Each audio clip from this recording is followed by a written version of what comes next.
When Alexandra Morrison, the youngest tech billionaire on Earth, watched a humble maintenance worker pull something living from her deaf son's ear, she had no idea her entire world was about to shatter. For 10 years, the best doctors money could buy had failed Leo. But in a single moment, a man with grease-stained hands and a $5 flashlight did what millions couldn't. He gave a mother back her child's voice.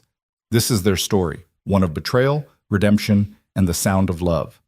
Before we begin, comment below with your city so I can see how far this story travels. Now, let's dive in. The morning Leo Morrison collapsed, the sun hadn't yet burned through the fog that clung to the hills of Palo Alto like a silk shroud. It was 6:47 a.m. when David Keller pulled his dented Toyota into the service entrance of the Morrison estate, a sprawling glass and steel monument to wealth that seemed to defy gravity itself. Dave didn't belong in places like this. He knew it. Everyone knew it. But the boiler had been making strange noises for 3 days, and apparently, when you're worth $8 billion, even your hot water doesn't wait. Dave stepped out of his truck, work boots crunching against imported Italian gravel, and pulled his tool bag over his shoulder.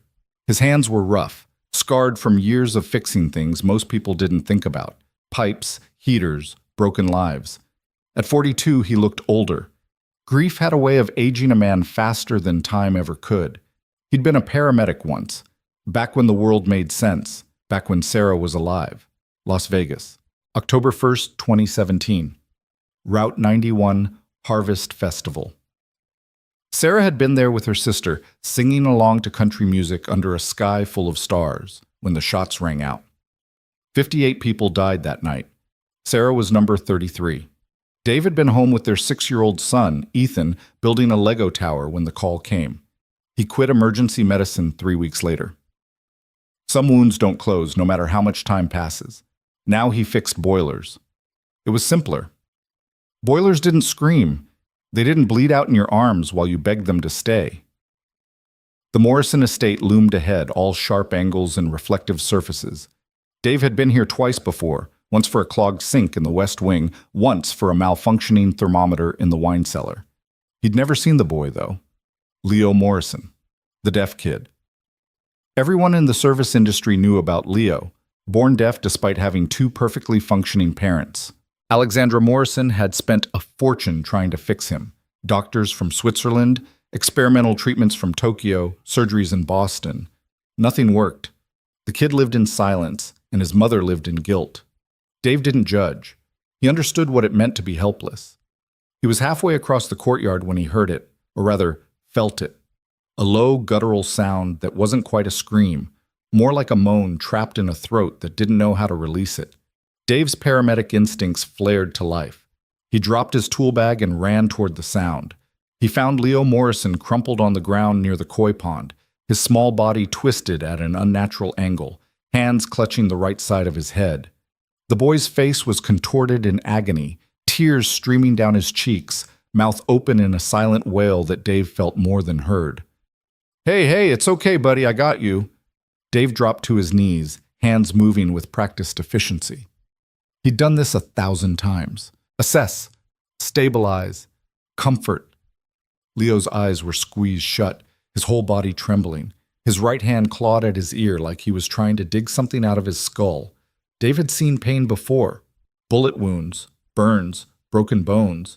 But there was something uniquely terrifying about a child suffering in silence. "Can you hear me?" Dave asked, knowing the answer, but asking anyway. Leo didn't respond. Of course he didn't. Dave's eyes darted around, searching for help. The estate was massive, and it was early. No guards in sight, no staff. Just him and a 10-year-old boy drowning in pain. "Think, Dave. Think!" He gently pulled Leo's hand away from his ear and tilted the boy's head to get a better look. The ear was red, inflamed. Dave reached into his pocket and pulled out his keychain. A small LED flashlight dangled from it, the kind he used to check dark corners under sinks. He clicked it on and aimed the beam into Leo's ear canal. At first he saw nothing, just the normal pinkish interior of a child's ear. But then, something moved. Dave's breath caught. He leaned closer, adjusting the angle of the light. There, buried deep in the ear canal, partially obscured by wax and inflammation, was something black, something alive. Jesus Christ, Dave whispered. It wasn't debris. It wasn't earwax. It was a larva. A living, wriggling insect larva nestled so deep in Leo's ear that it had probably been there for years. Dave's hands began to shake. Not from fear, from anger. How had no one seen this? How had dozens of doctors, specialists, audiologists with equipment worth more than Dave's house missed something so obvious? He didn't have time to process it. Leo's breathing was becoming labored, his skin pale. Shock. The boy was going into shock. Dave had two options: run for help and risk Leo's condition worsening, or act now. He chose action. Okay, Leo, I need you to stay still, buddy. I know it hurts. I know. But I'm going to help you, okay? Just don't move. Dave reached into his tool bag and pulled out a pair of needle-nose pliers, sterilized, thank God, because he'd used them last week to fix a stuck valve in a medical office. He wiped them down with an alcohol pad from the first aid kit he always carried, took a deep breath, and steadied his hand. This was insane. He wasn't a doctor. He was a maintenance worker. If he screwed this up, but Leo's breathing hitched, and Dave saw the boy's lips turning blue. No time. Here we go, buddy. With the precision of a man who'd once sutured wounds in the back of a speeding ambulance, Dave inserted the pliers into Leo's ear canal. The angle had to be perfect. Too shallow, and he'd miss it. Too deep, and he'd rupture the eardrum. He felt the pliers connect with something soft. The larva. Got you, Dave muttered.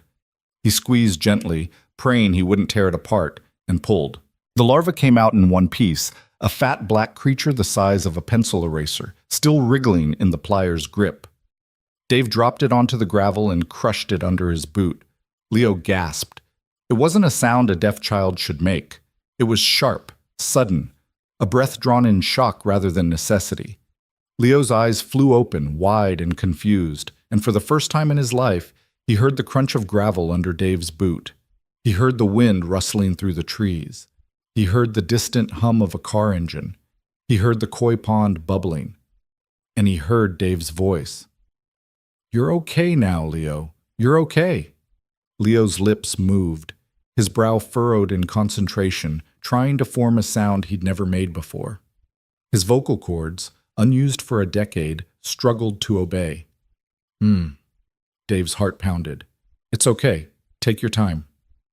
Ma. And then, trembling and fragile as a newborn's cry, Leo Morrison spoke his first word. Mom? Yeah. The sound of running footsteps shattered the moment. Alexandra Morrison appeared around the corner of the estate, her silk robe billowing behind her like a cape. She was barefoot, her dark hair wild, her face a mask of panic. Behind her were two security guards and Mrs. Chen, the head housekeeper, all rushing toward the commotion. Leo! Alexandra screamed, dropping to her knees beside her son. She yanked him into her arms, her hands frantically checking him for injuries. What happened? Who the hell are you? Dave stood slowly, backing away with his hands raised. I'm the maintenance guy.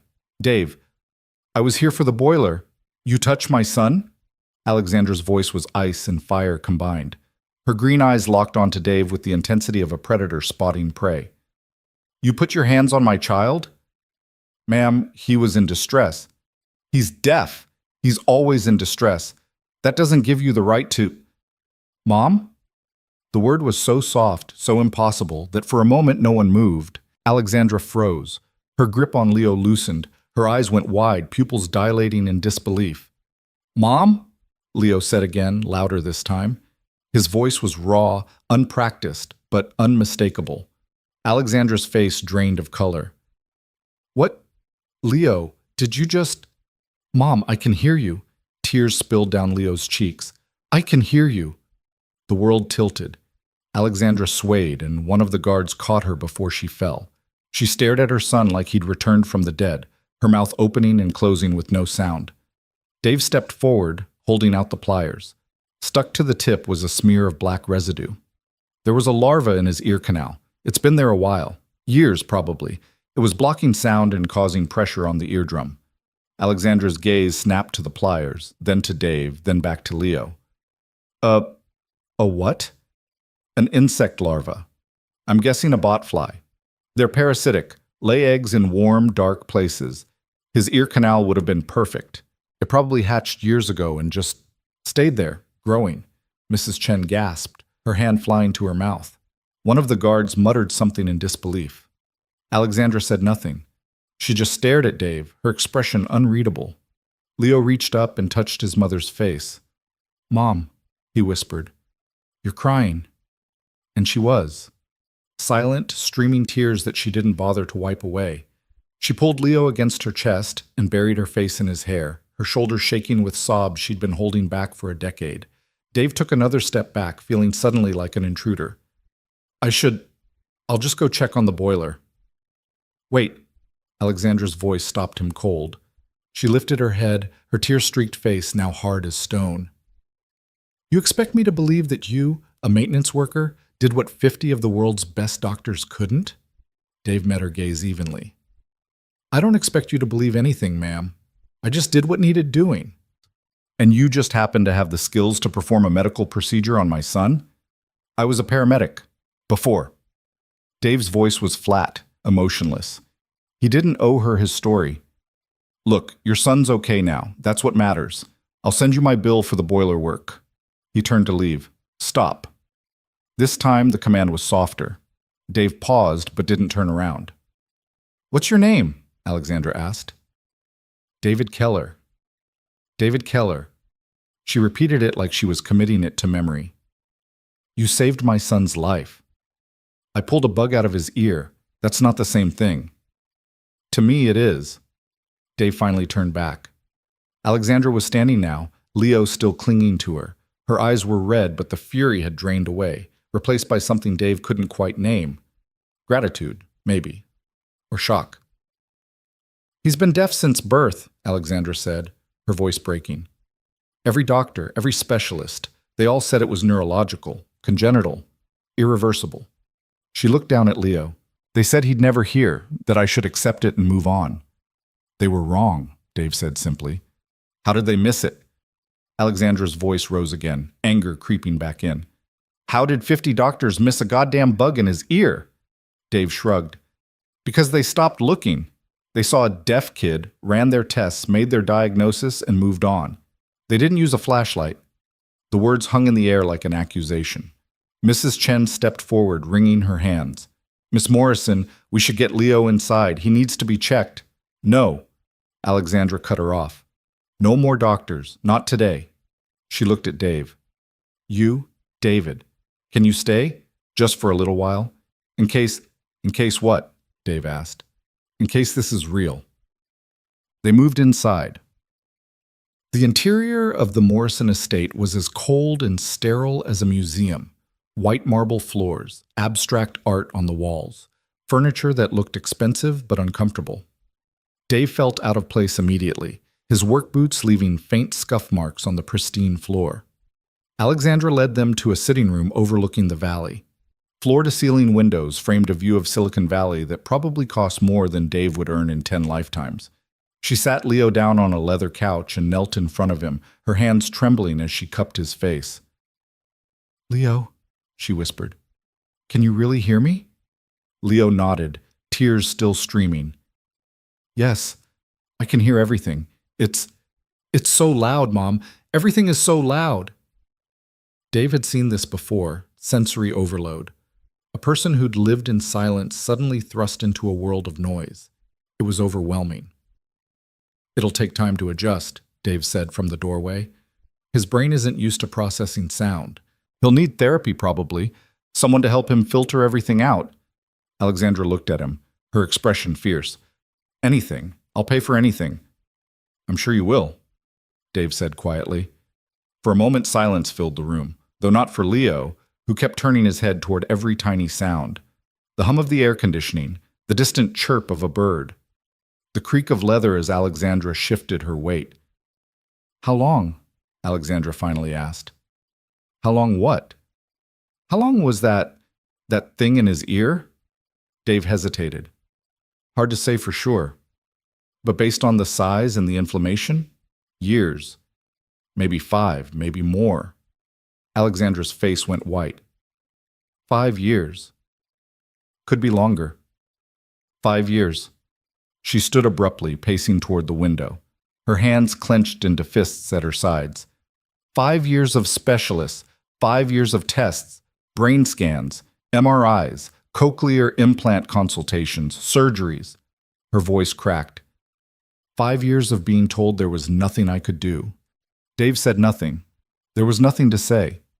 Do you know how many doctors examined him? Alexandra spun around, her eyes blazing. 47.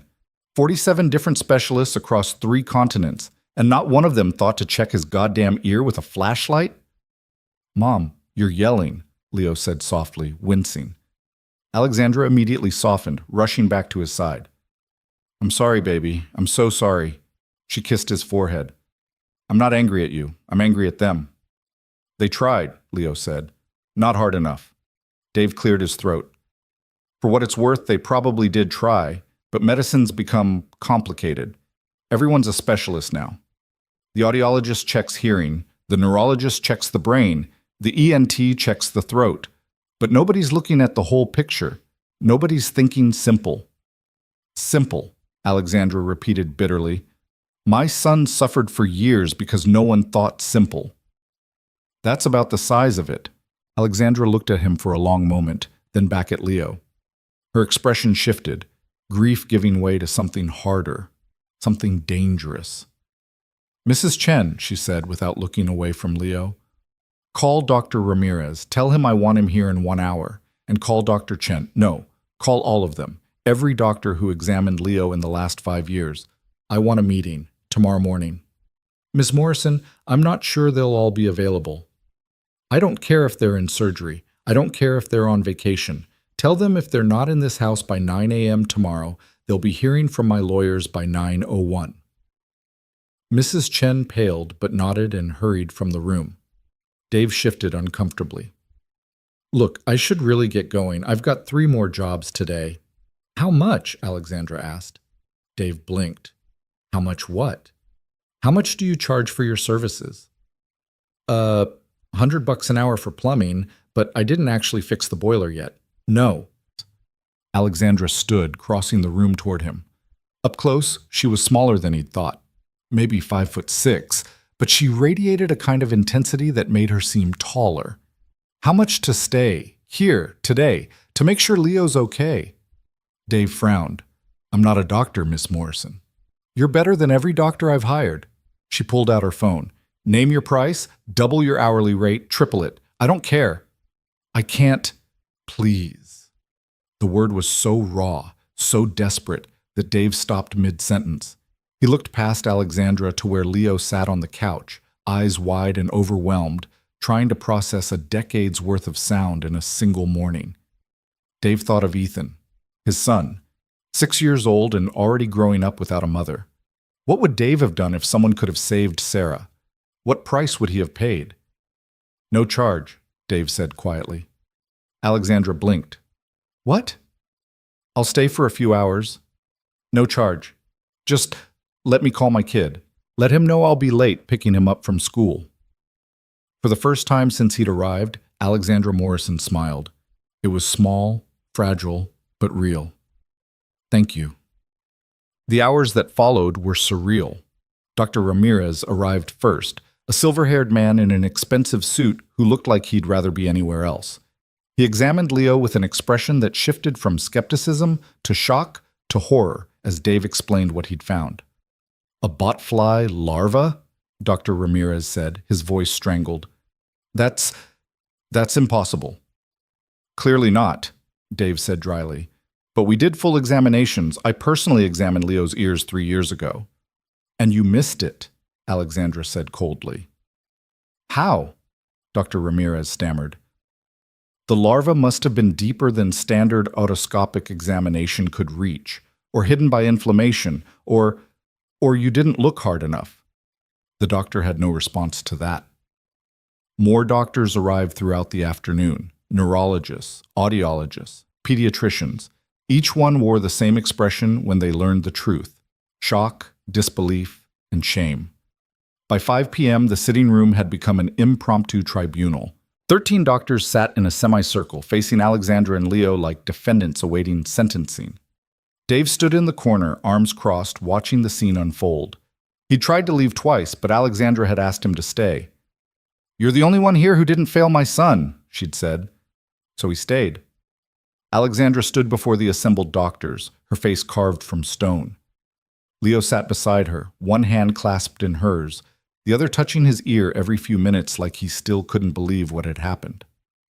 14 times, Alexandra said, her voice echoing in the cavernous room. Leo complained of ear pain 14 times over the last 5 years. I have the records. I've checked. No one spoke.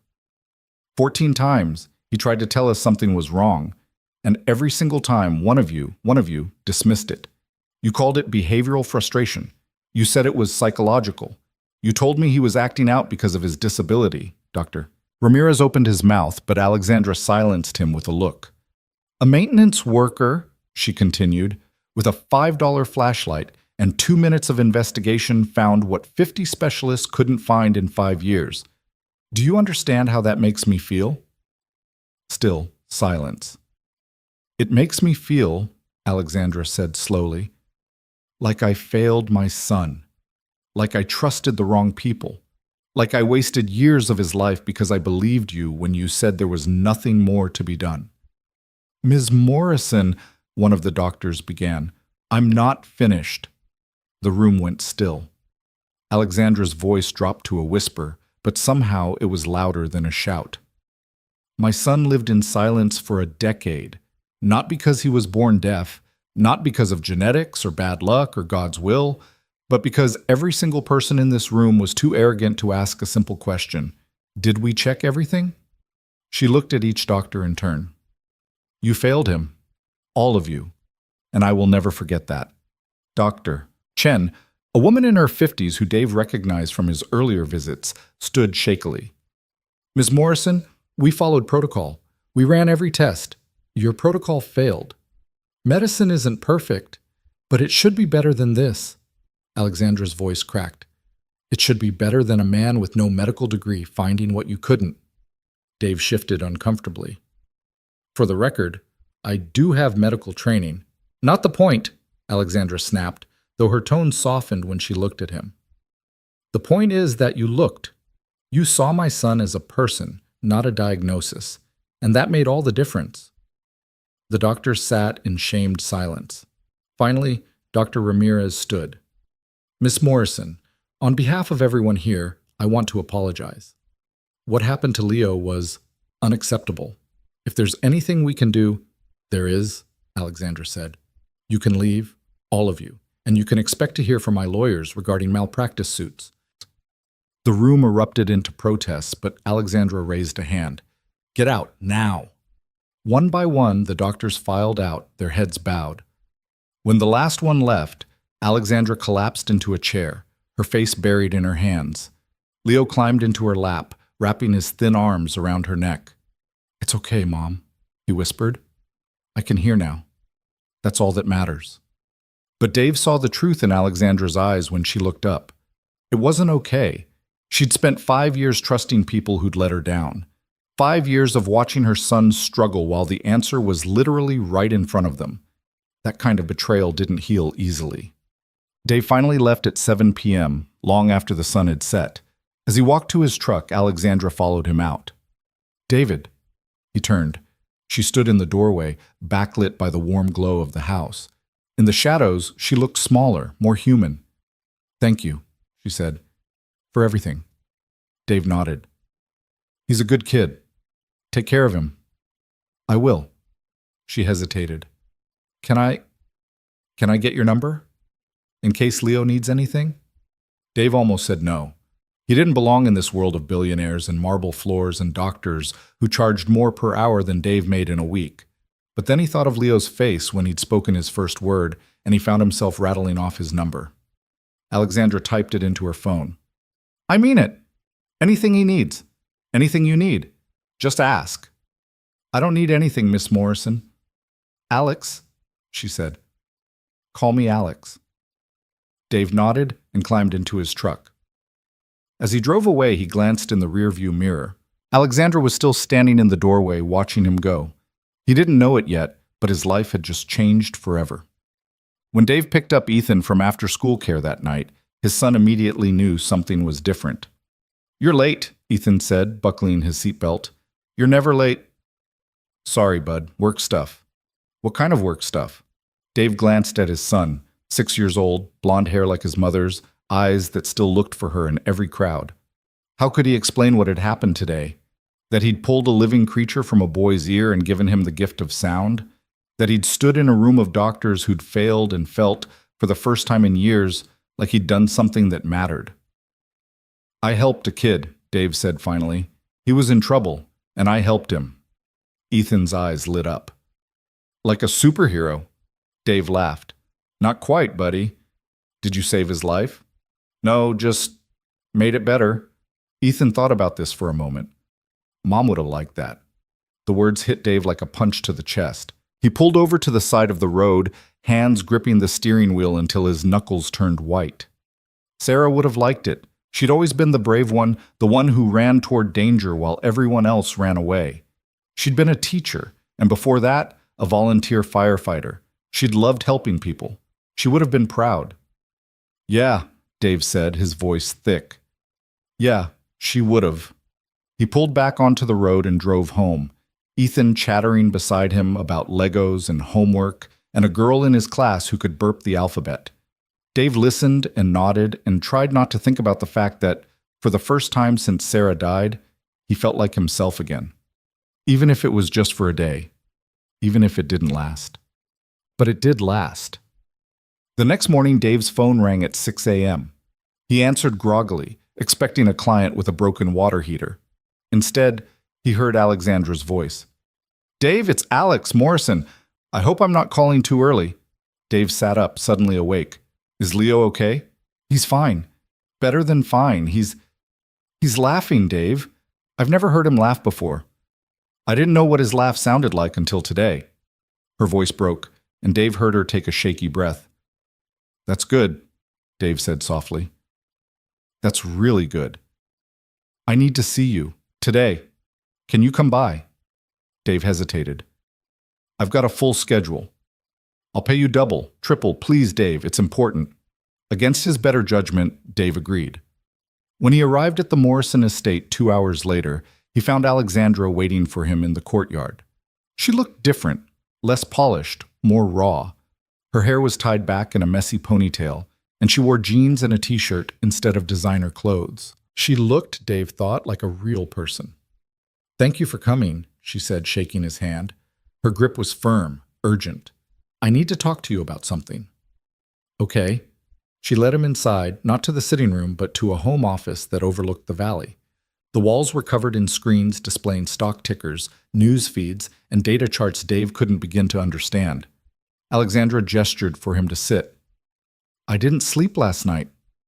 "Understandable." "No, I couldn't sleep. I kept thinking about what you said yesterday, about how medicine's become too complicated, too specialized, too focused on protocol instead of people." Dave nodded slowly. "Okay." "And I realized something." Alexandra leaned forward, her eyes intense. "I've spent my entire career building technology that's supposed to make the world better, faster, smarter. But yesterday, a man with a flashlight did more for my son than $1 billion of medical technology ever could." "I'm not sure where you're going with this. I want to change the system, Dave. I want to fix what's broken. And I want you to help me." Dave blinked. "Me?" "You. I'm a maintenance worker.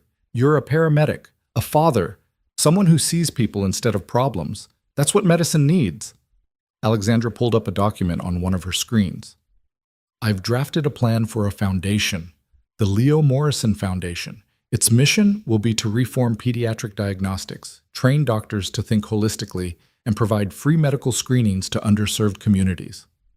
Dave stared at the screen, his mind reeling. That's ambitious. "I'm pledging $500 million to start, and I want you to run it." The room tilted. "Run it?" Dave repeated. "Alex, I don't know the first thing about running a foundation. You know how to help people. That's all that matters." Alexandra's voice was fierce. I've spent my whole life surrounded by people who care about money and power and prestige. But you? You helped my son because it was the right thing to do. Not for recognition, not for a reward, because you care. That's the kind of person I need. Dave shook his head. I can't. Why not? Because I have a son, a life. I can't just drop everything. Then don't drop it. Bring Ethan with you. I'll hire nannies, tutors, whatever he needs. You'll have full control over your schedule, and you'll be paid more in a year than you'd make in a lifetime fixing boilers. Dave stood abruptly, pacing toward the window. Below, he could see Leo playing in the garden, running his hands along flowers and laughing every time the wind rustled the leaves. The boy looked free. I'm not the guy you think I am, Dave said quietly. I'm not some hero. I'm just broken. I couldn't save my wife, and I've spent the last 7 years trying to figure out how to be enough for my son. I can't run a foundation. I can't. David, Alexandra's voice was soft but firm. What you did yesterday? That wasn't luck. That was skill, compassion, courage. Those are things you can't teach, and those are the things this world needs. Dave closed his eyes. He thought of Sarah, of the way she'd always believed in him, even when he didn't believe in himself, of the way she'd pushed him to be better, do better. What would she want him to do? He already knew the answer. Okay, Dave said. Alexandra's eyes widened. Okay? On one condition, I'm not running this alone. You're involved, every step. This is your son's legacy. It should have your name on it, too. Alexandra smiled, a real, genuine smile that reached her eyes. Deal. They shook hands, and in that moment, Dave felt the weight of the last 7 years begin to lift. Maybe he couldn't save everyone, but he could start with one boy, and maybe that was enough. The first week after their agreement, Dave barely slept. He'd wake at 4 in the morning, his mind racing with lists and logistics, questions he didn't know how to answer. How do you build a medical foundation from scratch? How do you reform a system that's been broken for decades? How do you convince the world that something as simple as a flashlight and human compassion could matter more than million-dollar machines? Alexandra, it turned out, had answers to all of these questions, and she moved with the speed and precision of someone who'd built empires before breakfast. On Monday, she rented an entire floor of an office building in downtown Palo Alto. On Tuesday, she hired a team of attorneys to draft the foundation's charter. On Wednesday, she brought in architects to design mobile medical clinics. By Thursday, the Leo Morrison Foundation had a logo, a mission statement, and a staff of 12. Dave spent most of that first week feeling like he'd been dropped into the deep end of a pool without knowing how to swim. This is Rebecca Hahn, our Chief Operations Officer, Alexandra said on Friday afternoon, introducing Dave to a sharp-eyed woman in her 40s who looked like she could run a small country before lunch. Rebecca, this is David Keller, our Executive Director. Rebecca extended her hand. I've heard a lot about you, Mr. Keller, the man who saved Leo Morrison with a pair of pliers and a flashlight. Dave shook her hand, acutely aware of the grease still trapped under his fingernails. It wasn't quite that dramatic. Oh, I think it was. Rebecca smiled, but her eyes were assessing him, measuring him. Alexandra tells me you want to reform pediatric diagnostics. That's a tall order. I know. Good. People who think it'll be easy are usually the ones who fail. Rebecca pulled out a tablet and tapped the screen. I've been working in healthcare administration for 20 years. I've seen a lot of foundations come and go. Most of them fail because they're built on ego, not impact. Alexandra says you're different, that you actually care. Dave glanced at Alexandra, who was watching him with an expression he couldn't quite read. I do care. That's why I'm here. Then we'll get along just fine. Rebecca swiped through her tablet. I've drafted a preliminary action plan. Phase 1 is mobile clinics offering free ear, nose, and throat screenings in underserved communities. Phase 2 is training programs for primary care physicians. Phase 3 is advocacy, getting legislation passed that requires more comprehensive pediatric examinations. Dave's head spun. That sounds expensive. $500 million goes a long way if you're smart about it. Rebecca looked up. But it won't last forever. We need to be sustainable. That means fundraising, partnerships, and proving our model works. We have maybe 2 years to show results before the money runs out, And donors lose interest. 2 years. Dave felt the weight of it settle on his shoulders like a physical thing. Where do we start? He asked. Alexandra stepped forward. We start with Leo. So, that evening, Dave sat in Alexandra's home office while Leo played on the floor nearby, a pair of noise-canceling headphones around his neck. The boy had been struggling with sensory overload. Every sound was too loud, too sharp, too overwhelming. The audiologist Alexandra had hired said it would take months for Leo's brain to adjust. He keeps asking to go back, Alexandra said quietly, watching her son. Back to the silence. Dave understood. It's a lot to process. He's lived his whole life one way, and now everything's different. Give him time. What if he never adjusts? What if I made things worse by letting you— Alexandra stopped herself, shaking her head. I'm sorry, that came out wrong. It's okay. You're scared. Any parent would be. Alexandra looked at him, her eyes red-rimmed. How do you do it? Raise a child alone? I have nannies and housekeepers and more money than God, and I still feel like I'm drowning half the time. You're doing it with none of that. Dave thought about the nights he'd sat in Ethan's room, watching his son sleep, wondering if he was enough, wondering if he'd ever be enough.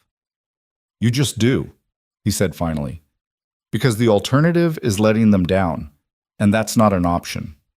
Leo looked up from his toys, his face scrunched in concentration. Dave? It was the first time the boy had said his name. Dave felt something warm bloom in his chest. Yeah, buddy. Does sound hurt you too? Dave moved to sit on the floor beside Leo. Sometimes, when things are too loud or too sudden, but your brain learns to filter it out, it gets easier. How long? Depends on the person. Could be weeks, could be months. Leo's lower lip trembled. I don't know if I can do this. Yes, you can. You know how I know? How? Because you're the bravest kid I've ever met. You lived 10 years in silence and you never gave up. This is just the next part of your story, and it's going to be hard, but you're going to make it. I promise. Leo stared at him for a long moment, then nodded. Okay. Alexandra watched them, something unreadable crossing her face. Later, after Leo had gone to bed, she cornered Dave in the hallway. He trusts you, she said. Kids are good at reading people. He knows I won't lie to him. It's more than that. Alexandra crossed her arms. He's never had a father figure. His father wasn't in the picture. It was always just us. Dave didn't know what to say to that. I'm not asking you to be his dad, Alexandra continued quickly. Thank you for being someone he can look up to. He needs that. He's got you. That's more than enough. Is it? Alexandra's voice was barely a whisper. I gave him everything money could buy, and none of it helped. You gave him 5 minutes of your time, and you changed his life. What does that say about me? It says you're human, and that you love your son. That's all that matters. Well, Alexandra's eyes glistened, but she blinked the tears away. I should let you go. Ethan's probably waiting. Dave nodded, but as he turned to leave, Alexandra called out one more time. Dave, tomorrow, when you come to the office, bring Ethan. I want Leo to meet him. The next morning, Dave pulled up to the Morrison estate with Ethan in tow. His son pressed his nose against the car window, eyes wide. Whoa! This place is huge. Does a giant live here? Dave laughed. No giants, just a kid your age who's been through a lot. What happened to him? He couldn't hear for a long time, but now he can. Ethan thought about this. That must be weird. Hearing everything for the first time. Yeah, it is. So be patient with him, okay? He's still learning. Okay, Dad. Leo was waiting in the courtyard, perched on a stone bench with his noise-canceling headphones on. When he saw Ethan, he pulled them off slowly. Hi, Leo said, his voice still uncertain, still finding its rhythm. Hi, Ethan replied. I'm Ethan. My dad says you can hear now. That's cool. Leo's face brightened. It's weird. Everything's so loud. What's the loudest thing you've heard? Birds. They're really loud. I didn't know they made so much noise. Ethan grinned. Wait until you hear a dog bark. Dogs are crazy loud. And just like that, the ice broke. Within minutes, the two boys were running through the garden, Ethan pointing out sounds and Leo listening with an expression of wonder and occasional overwhelm. Dave watched from a distance, feeling something he hadn't felt in years: hope. Alexandra appeared beside him, 2 cups of coffee in her hands. She offered him one. "They're good together," she said. "Kids usually are. They don't overthink things like adults do. Ethan's a good kid. You've done well with him." Dave took a sip of coffee. "I'm doing my best. Some days that's enough, some days it's not. Sarah would be proud." Dave froze. "How do you know about Sarah?" Alexandra had the grace to look embarrassed. "I had my assistant do a background check. I'm sorry, I know that's invasive, but when you're putting someone in charge of $500 million, I get it." Dave's voice was flat. "What else did your background check tell you?" "That you were a paramedic for 8 years. That you quit 3 weeks after your wife died. That you've been working maintenance jobs ever since, moving from place to place, never staying anywhere longer than a year." Alexandra paused. "That you've been running." "I'm not running. I'm surviving." "There's a difference?" Dave didn't answer. They stood in silence, watching the boys play. "I read about the shooting," Alexandra said finally. "Route 91. I can't imagine—" "Don't." Dave's voice was sharp. "Don't say you can't imagine.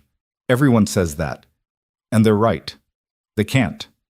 Unless you've held someone while they bled out, while they begged you to save them and you couldn't, you have no idea what it's like. So please, just don't." Alexandra nodded. "You're right. I'm sorry." More silence. The boys' laughter echoed across the courtyard. "For what it's worth," Alexandra said quietly, "I think you're brave. Not for what you did that day, but for what you've done every day since. Getting up, taking care of Ethan, showing up. That's real courage." Dave's throat tightened. He took another sip of coffee to avoid responding. They stood there for another 10 minutes, neither speaking, just watching their sons discover what friendship looked like. When it was time to leave, Ethan begged to stay longer. "Can Leo come over sometime?" Ethan asked as they walked to the car. "I don't know, bud. Leo's pretty busy." "He can come," Alexandra said. She was standing in the doorway, Leo beside her. "Anytime. Really." Leo's face lit up. "Can I, Mom? Please?" Alexandra smiled, a real smile, not the polished one Dave had seen at the office. "Of course." As Dave drove away, Ethan chattered nonstop about his new friend. Dave listened, nodding in the right places, but his mind was elsewhere. He'd spent 7 years building walls, keeping people at arm's length, telling himself it was safer that way, easier that way. But watching Ethan and Leo together, seeing the pure, uncomplicated joy on his son's face, Dave realized something. Maybe it was time to stop running. The Leo Morrison Foundation officially launched 3 weeks later with a press conference that drew media from around the world. Dave stood backstage, his hand shaking, while Alexandra went over the plan one more time. "I'll speak first," she said, adjusting her blazer. "I'll talk about Leo, about what happened, about why this matters. Then I'll introduce you. You'll say a few words about the Foundation's mission. Keep it short, keep it real, just be yourself. What if I mess up?" "You won't." "You don't know that." Alexandra placed a hand on his shoulder. "Dave, you pulled a living creature out of my son's ear with a pair of pliers. I think you can handle a microphone." Despite himself, Dave laughed. The press conference was held in the Foundation's new headquarters, a sleek modern building with floor-to-ceiling windows and a waiting room designed to feel warm and welcoming rather than clinical. Reporters packed the main hall, cameras flashing, questions shouted before Alexandra even reached the podium. Dave watched from the wings as she took the stage. She looked different under the lights, more powerful, more in control. This was her element. "Good morning," Alexandra began, her voice clear and steady. "My name is Alexandra Morrison, and I'm here to tell you about my son, Leo." For the next 10 minutes, she spoke. She told them about Leo's deafness, about the years of specialists and failed treatments, about the day a maintenance worker with a flashlight changed everything. She didn't spare the doctors, she didn't spare the system, and she didn't spare herself. "I trusted the experts," Alexandra said, her voice thick with emotion. "I trusted the protocol. I trusted that $1 billion could fix anything. But I was wrong, and my son paid the price. The room was silent. But this isn't just about Leo. It's about every child who's been failed by a system that's too focused on specialization and not enough on people. It's about parents who trust doctors only to be let down. It's about making medicine human again.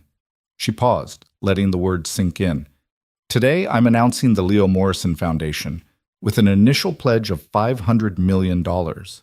Our mission is simple: reform pediatric diagnostics, train doctors to think holistically, and provide free medical screenings to communities that need them most. And leading this effort is the man who saved my son's life, David Keller. Dave's cue. He walked onto the stage blinded by camera flashes, his heart hammering against his ribs. The crowd was a blur of faces and voices. He reached the microphone and froze. All those people staring at him, waiting, expecting something profound, something inspiring. Dave wasn't a public speaker. He was a guy who fixed boilers. But then he saw Ethan in the front row, sitting beside Leo, both boys giving him thumbs up. And he thought of Sarah, of the way she'd always believed in him, even when he didn't believe in himself. He cleared his throat. "I'm not a doctor," Dave began. "I'm not a specialist or an expert. I'm just a dad who knows what it's like to feel helpless, to watch someone you love suffer and not know how to fix it." The crowd leaned in. "The day I met Leo, he was in pain, and I did what anyone should do. I looked, really looked, not at a diagnosis or a chart or a test result, at a kid who needed help. And that's what this foundation is about. Seeing people, not problems, not statistics, people." Dave's hands steadied. "We're not here to tear down the medical system. We're here to remind it why it exists, to help, to heal, to give a damn. And if we can do that, if we can save even one child from going through what Leo went through, then everything we do here will be worth it." The applause started slow, then built into something thunderous. Dave stepped back from the microphone, his legs weak, his heart racing. Alexandra grabbed his hand and squeezed. "You did great," she whispered. The questions came fast after that, reporters shouting over each other, cameras clicking, voices demanding answers. "Mr. Keller, what makes you qualified to run a medical foundation? Ms. Morrison, are you suing the doctors who missed Leo's condition? Is this about Leo or about publicity?" Alexandra handled most of them with practiced ease, but when one reporter asked Dave directly, "Do you really think a flashlight can change medicine?" he answered without hesitation. "No, but compassion can. And that's what we're offering. A chance to remember that behind every diagnosis is a human being. That's not revolutionary. That's basic decency. And if medicine's forgotten that, then yeah, maybe a flashlight is exactly what we need." The reporter had no follow-up to that. The foundation's first mobile clinic launched 2 weeks later in East Palo Alto, a community just miles from Silicon Valley's wealth, but worlds apart in access to healthcare. Dave spent the morning helping set up the clinic, a converted RV outfitted with examination equipment, supplies, and a team of volunteer doctors who'd agreed to donate their time. Rebecca Hahn supervised the operation with military precision, barking orders and checking schedules. "We've got 43 families scheduled today," she told Dave. "That's a lot. We need to move efficiently without making anyone feel rushed." "Got it." The first family arrived at 9 a.m., a mother with 3 children, all under the age of 8. The youngest, a girl named Maria, had been complaining of ear pain for months. Her mother, Carmen, explained through tears that she'd taken Maria to a free clinic, but they'd said it was just an ear infection and prescribed antibiotics. "She still cries at night," Carmen said. The medicine didn't help. Dr. Patel, one of the volunteer physicians, examined Maria while Dave kept the other children occupied with coloring books. After a few minutes, Dr. Patel called Dave over. "Look at this," she said, shining a light into Maria's ear. Dave looked. Deep in the canal, he could see it, a small bead, blue and shiny, lodged so far back it was almost invisible. "How long has that been in there?" Dave asked. "Could be weeks, could be months." Dr. Patel pulled out a pair of forceps. "This'll take 2 seconds." She was right. The bead came out easily, and Maria's relief was immediate. She stopped crying, her body relaxing. Carmen burst into tears. Thank you. Thank you so much. It was the first of many that day. By noon, they'd seen 20 families. By 3 p.m., 38. And by the time they closed at 6, they'd examined every single child on the schedule, and a dozen walk-ins who'd heard about the clinic from neighbors. 3 children had foreign objects in their ears. 2 had undiagnosed infections. 1 had a perforated eardrum that had been dismissed as chronic pain. All of them left with treatment plans, follow-up appointments, and parents who couldn't stop thanking the staff. Dave collapsed into a chair in the RV, exhausted but exhilarated. Rebecca sat beside him, pulling off her headset. Not bad for day 1. Not bad at all. 3 kids heard properly for the first time today because of us. 3. Rebecca shook her head. That's 3 more than most foundations accomplish in a year. Dave felt something swell in his chest, pride maybe, or purpose, something he hadn't felt in a long time. We're going to need more clinics, he said. Rebecca smiled. Already on it. I've got applications for volunteers pouring in, doctors, nurses, audiologists. Everyone wants to be part of this. Turns out people like being reminded why they went into medicine in the first place. Good. Because this is just the beginning. That night, Dave picked up Ethan from Alexandra's house. The boys had spent the afternoon together while Dave worked. He found them in the living room, building an elaborate Lego castle, while Alexandra worked on her laptop nearby. Dad! Ethan jumped up. Look what we made! The castle was impressive, complete with towers, a drawbridge, and tiny Lego knights. Nice work, guys. Leo stood, signing something with his hands. Dave didn't understand ASL, but Alexandra translated. He says he wants to come to the clinic next time, to help. Dave looked at Leo. You sure? It's a lot of work. Leo nodded enthusiastically, then spoke aloud. His speech still slow and deliberate, but improving every day. I want to help other kids like me. Then you're hired, Dave said, ruffling the boy's hair. On the drive home, Ethan was quiet, unusual for him. Dave glanced over. You okay, bud? Yeah, I was just thinking. About what? About Mom. Do you think she'd like Leo? Dave's hands tightened on the steering wheel. Yeah, Ethan, I think she'd love him. And Ms. Morrison? Dave's breath caught. What about her? Do you think Mom would like her? Dave didn't answer right away. He thought about Alexandra, the way she loved her son fiercely, the way she'd thrown herself into the foundation with everything she had, the way she'd looked at Dave when she said Sarah would be proud. Yeah, Dave said finally. I think she would. Ethan nodded, satisfied, and went back to looking out the window. But Dave couldn't shake the question. What would Sarah think of all this? Of the foundation, of Alexandra, of the way his life had changed in just a few weeks? He'd spent 7 years frozen, stuck in the moment Sarah died, unable to move forward. But now he was moving. And for the first time since that terrible night in Las Vegas, Dave felt like maybe, just maybe, he was allowed to live again. Good. The Foundation's second mobile clinic launched in Oakland, the third in San Jose. By the end of the first month, they'd screened over 200 children across 6 communities. And in every single clinic, they found something: a bead, a toy piece, an infection missed by rushed doctors, a hearing problem dismissed as behavioral. 12 children heard clearly for the first time. 12 families cried tears of relief and gratitude. 12 lives changed because someone took the time to look. The media coverage was relentless. Every major news outlet ran stories about the foundation. Dave did interviews on morning shows, podcasts, even a segment on 60 Minutes. He hated every second of the attention, but Alexandra insisted it was necessary.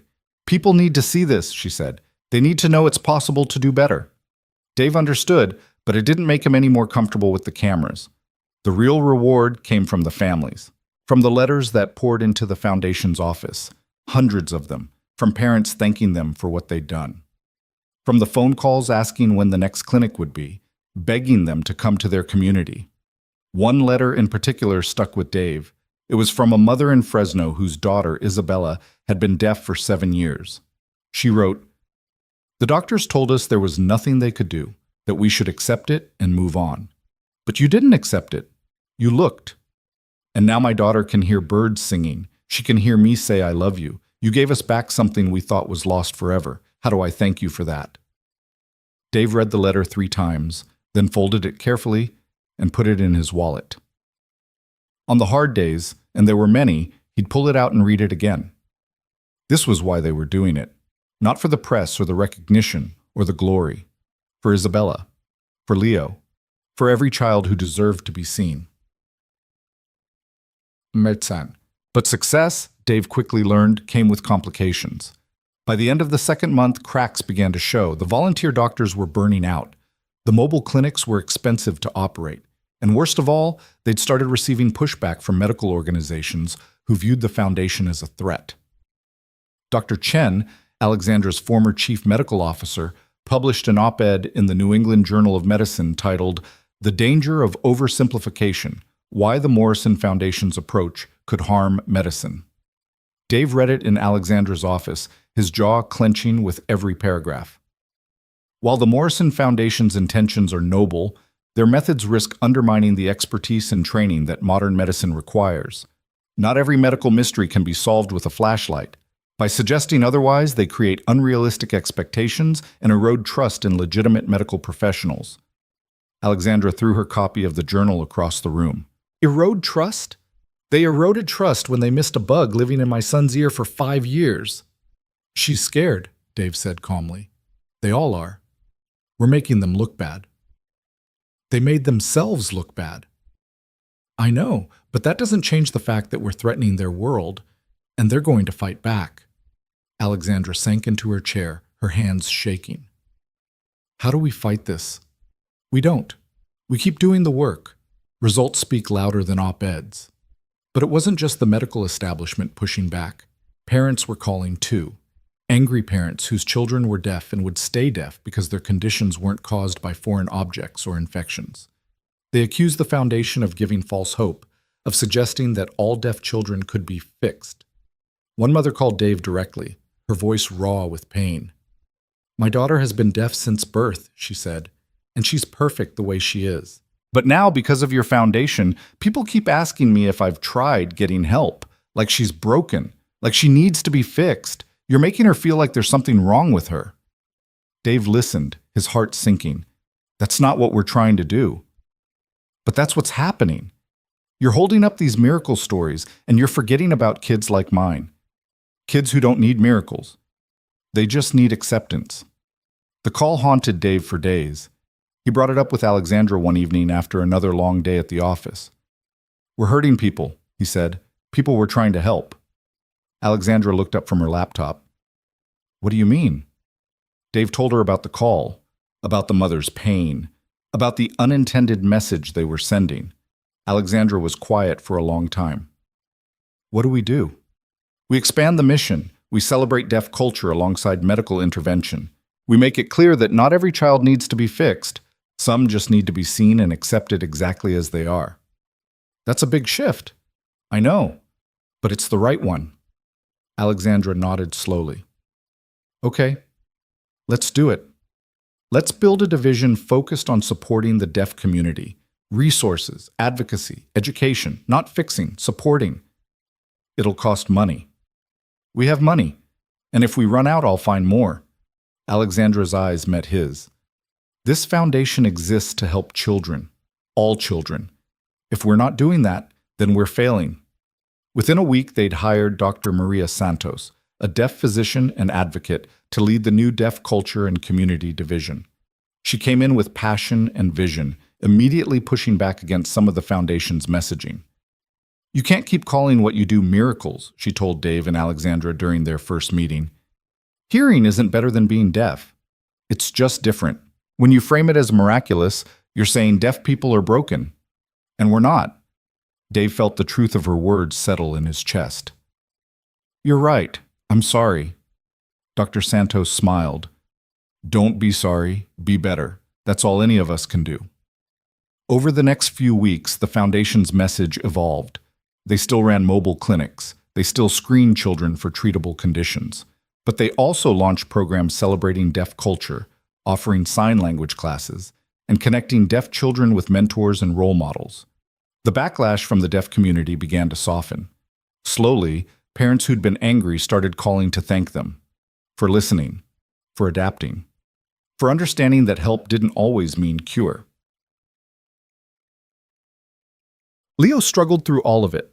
Despite weeks of therapy, he still found the world overwhelmingly loud. He wore his noise-canceling headphones constantly, retreating into silence whenever things became too much. At school, kids teased him. They mocked the way he spoke, slow and uncertain, each word a careful construction. They imitated his voice, laughing when he flinched. One afternoon, Alexandra got a call from the principal. Leo had locked himself in a bathroom stall and refused to come out. Dave was at the office when Alexandra called him, her voice shaking. "I don't know what to do. He won't talk to me. He won't talk to anyone." "I'm coming," Dave said. He found Leo still in the bathroom, sitting on the floor with his headphones on, tears streaming down his face. The principal hovered nearby, uncertain. Dave waved her away. "Give us a minute." When they were alone, Dave sat on the floor beside Leo. He didn't say anything, just sat. After a few minutes, Leo pulled off his headphones. "I want to go back." "Back where?"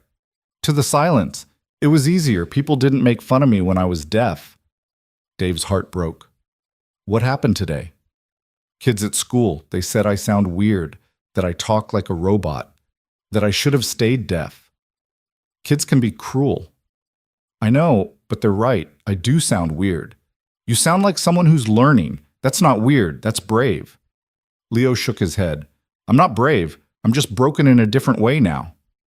Dave was quiet for a long moment.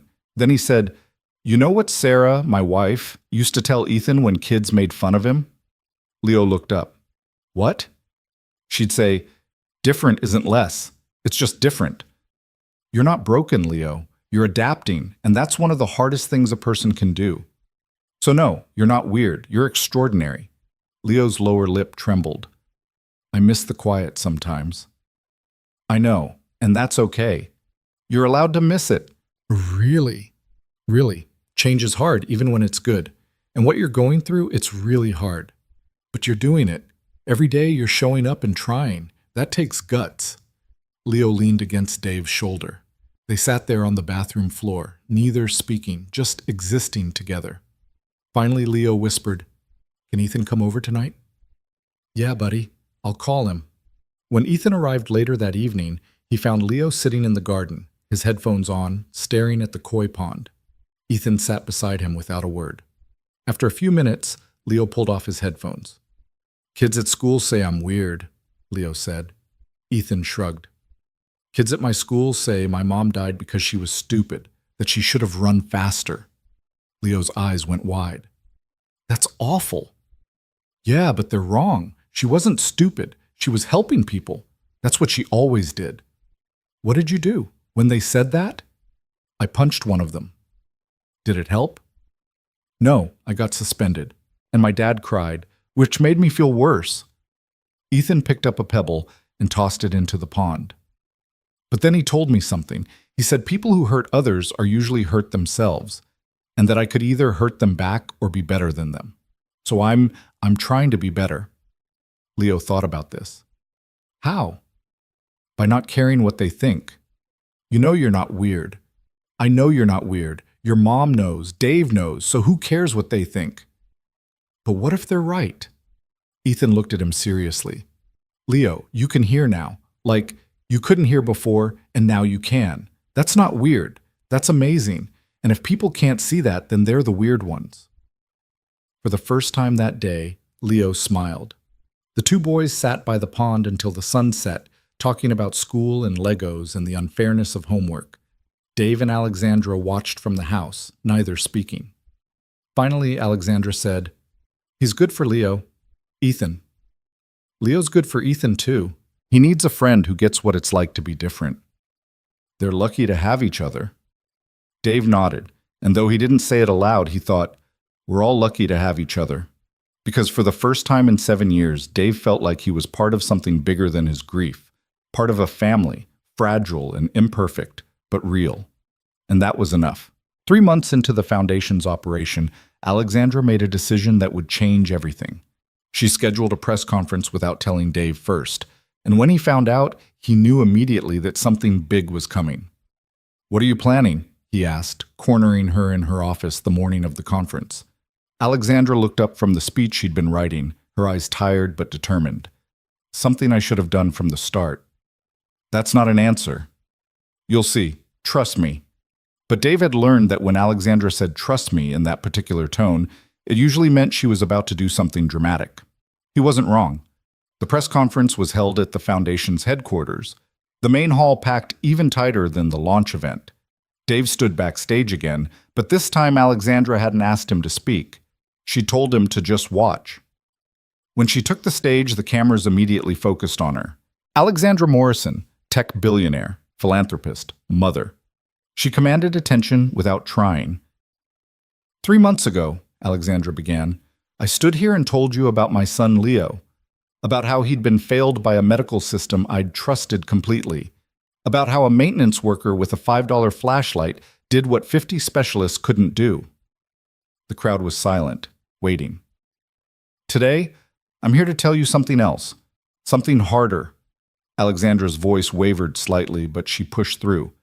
I'm here to tell you that I was part of the problem. Murmurs rippled through the audience. For 10 years, I threw money at Leo's deafness.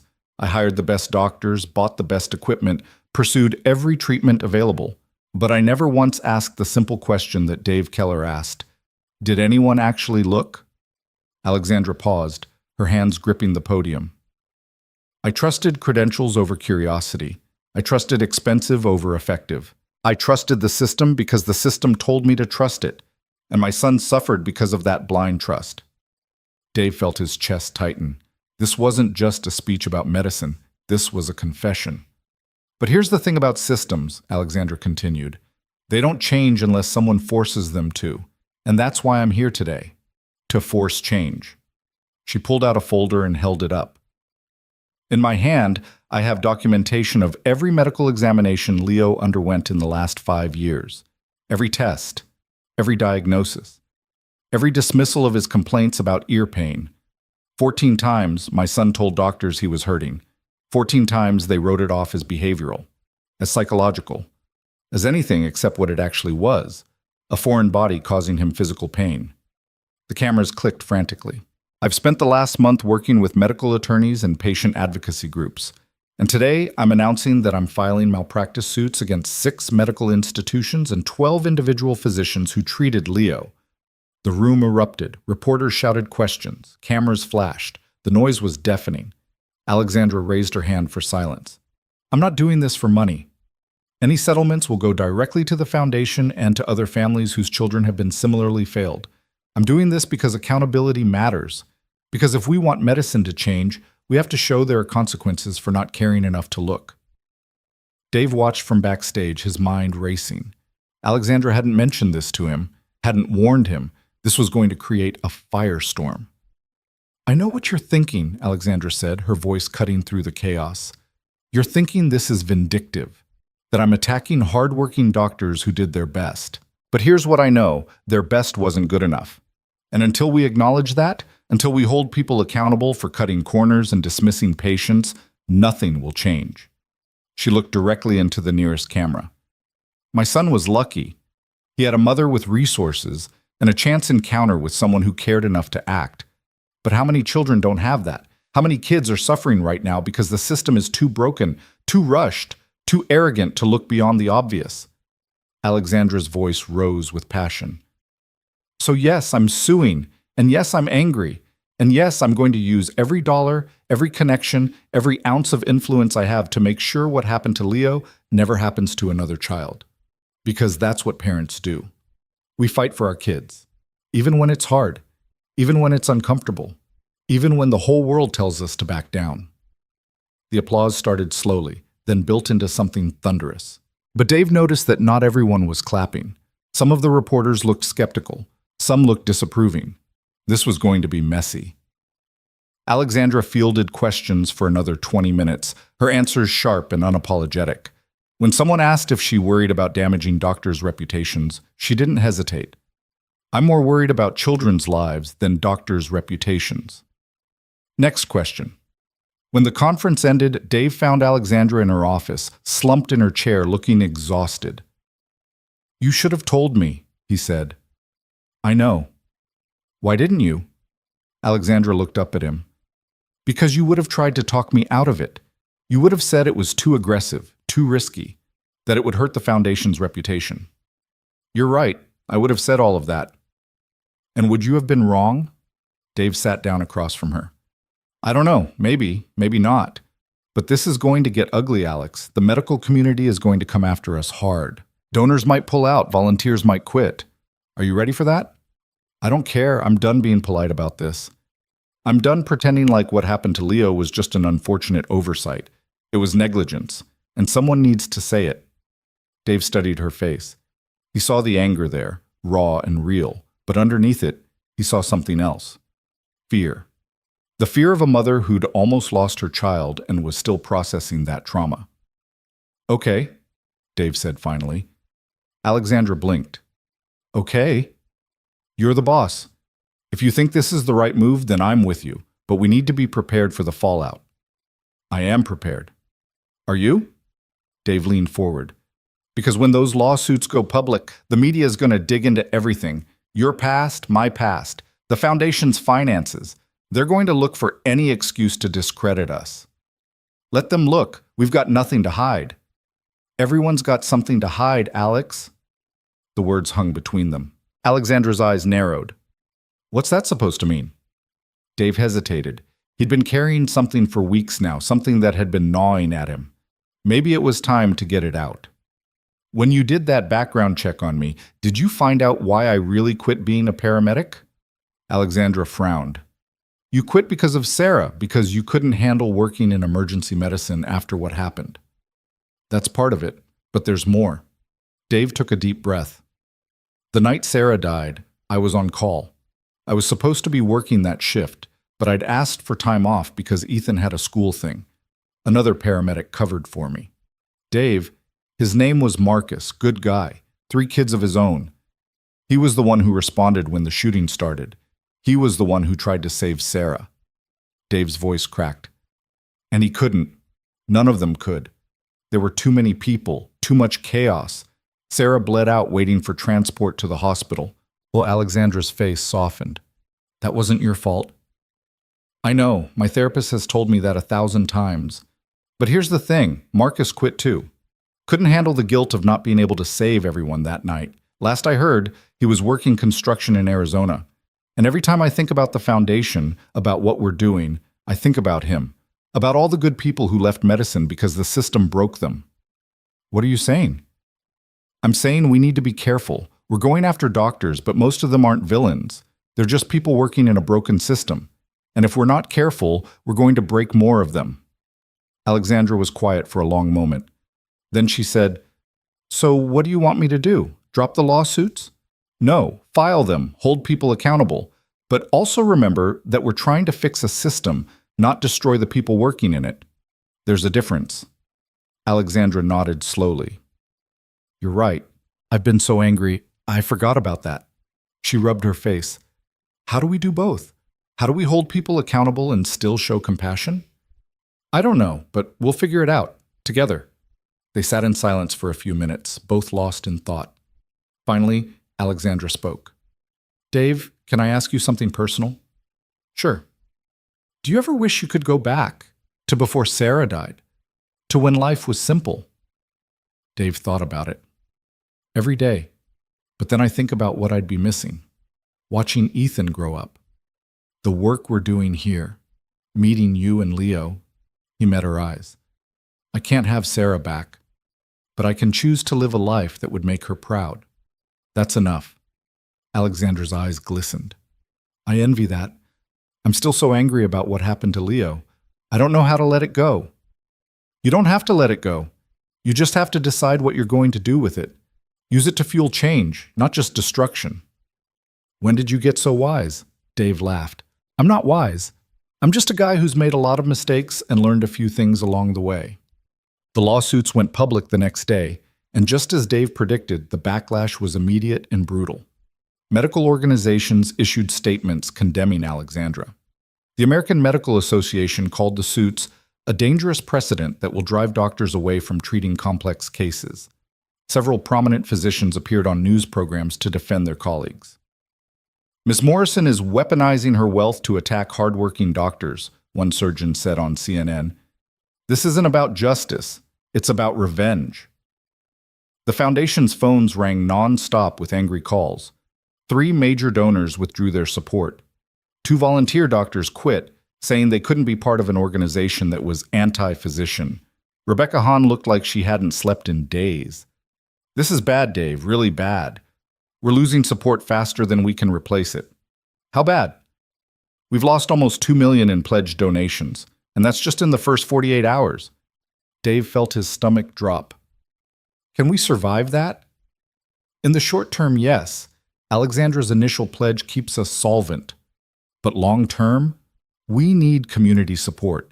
We need donors to believe in what we're doing, and right now we're losing that battle. Dave found Alexandra in the conference room, surrounded by attorneys going over legal documents. She looked up when he entered. Can we talk? Dave asked. Alexandra excused herself and followed him to his office. As soon as the door closed, Dave said, "We're bleeding donors. People are pulling support. I know. This could sink us. I know that too. And you're okay with it?" Alexandra's eyes flashed. "No, I'm not okay with it, but I'm not backing down either. Those doctors failed my son. Someone needs to hold them accountable. Even if it costs the foundation everything?" "Yes." Alexandra's voice was firm. "Because if we back down now, we're sending a message that money matters more than principle. That we'll compromise when things get hard, and I won't do that." Dave understood. He even admired her conviction, but he also knew they needed to do something to stop the bleeding. "What if we reframe it?" he suggested. "Reframe what?" "The narrative. Right now the story is angry billionaire attacks doctors. But what if we make it about something bigger? About systemic change, not individual blame?"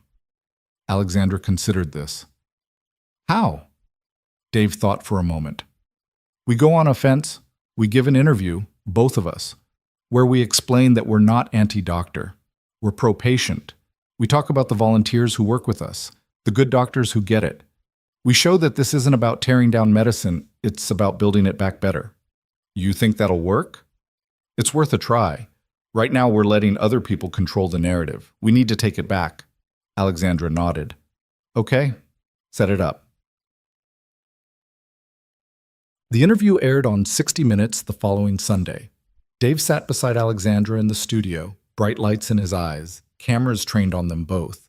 The correspondent, Leslie Stahl, wasted no time getting to the point.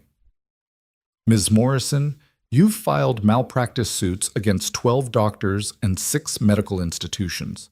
Some people are saying you're waging war on the medical profession. What's your response?" Alexandra met the camera's gaze steadily. "I'm not waging war on doctors. I'm waging war on complacency, on a system that values efficiency over thoroughness, on a culture that teaches doctors to trust test results over their own observations. But these lawsuits, aren't they going to make doctors more defensive, more likely to practice defensive medicine? Maybe. But the alternative is accepting that what happened to my son is just the cost of doing business. And I won't accept that." Leslie turned to Dave. "Mr. Keller, you were a paramedic before you became a maintenance worker. Do you think Miss Morrison's approach is fair to the medical professionals who did their best?" Dave chose his words carefully. "I think most doctors go into medicine for the right reasons. They want to help people. But somewhere along the way, the system grinds them down. They're overworked, underpaid, and forced to see too many patients in too little time. So they start cutting corners.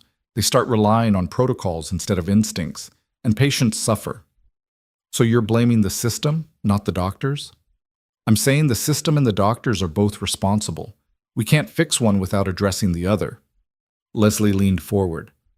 "The foundation has lost significant donor support since the lawsuits were announced. Do you regret the decision?" Alexandra answered without hesitation. "No. If people only support us when we're polite and non-threatening, then they don't really believe in our mission. We're here to disrupt a broken system. That's never comfortable. Even if it costs you everything?" "Even then." The interview continued for another 20 minutes, covering the foundation's work, Leo's recovery, and their vision for the future. When it aired, the response was mixed but better than Dave had hoped. Some viewers sided with them, Others still thought they were too aggressive. But at least people were talking about the real issues: systemic failures, overworked doctors, the need for reform. Donations started trickling back in. Small amounts at first, then larger ones. A retired physician in Oregon sent $5,000 with a note. "I've seen what you're talking about. Keep fighting." It wasn't enough to replace what they'd lost, but it was a start. While the legal and public relations battles raged, life at the foundation continued. Mobile clinics kept running. Children kept getting screened. And slowly, quietly, they started to see the impact of their work. A mother in Sacramento wrote to say her daughter's chronic headaches had disappeared after they removed a small piece of eraser from her ear canal. A teacher in Stockton reported that 3 students in her class could suddenly hear clearly after visiting the foundation's clinic.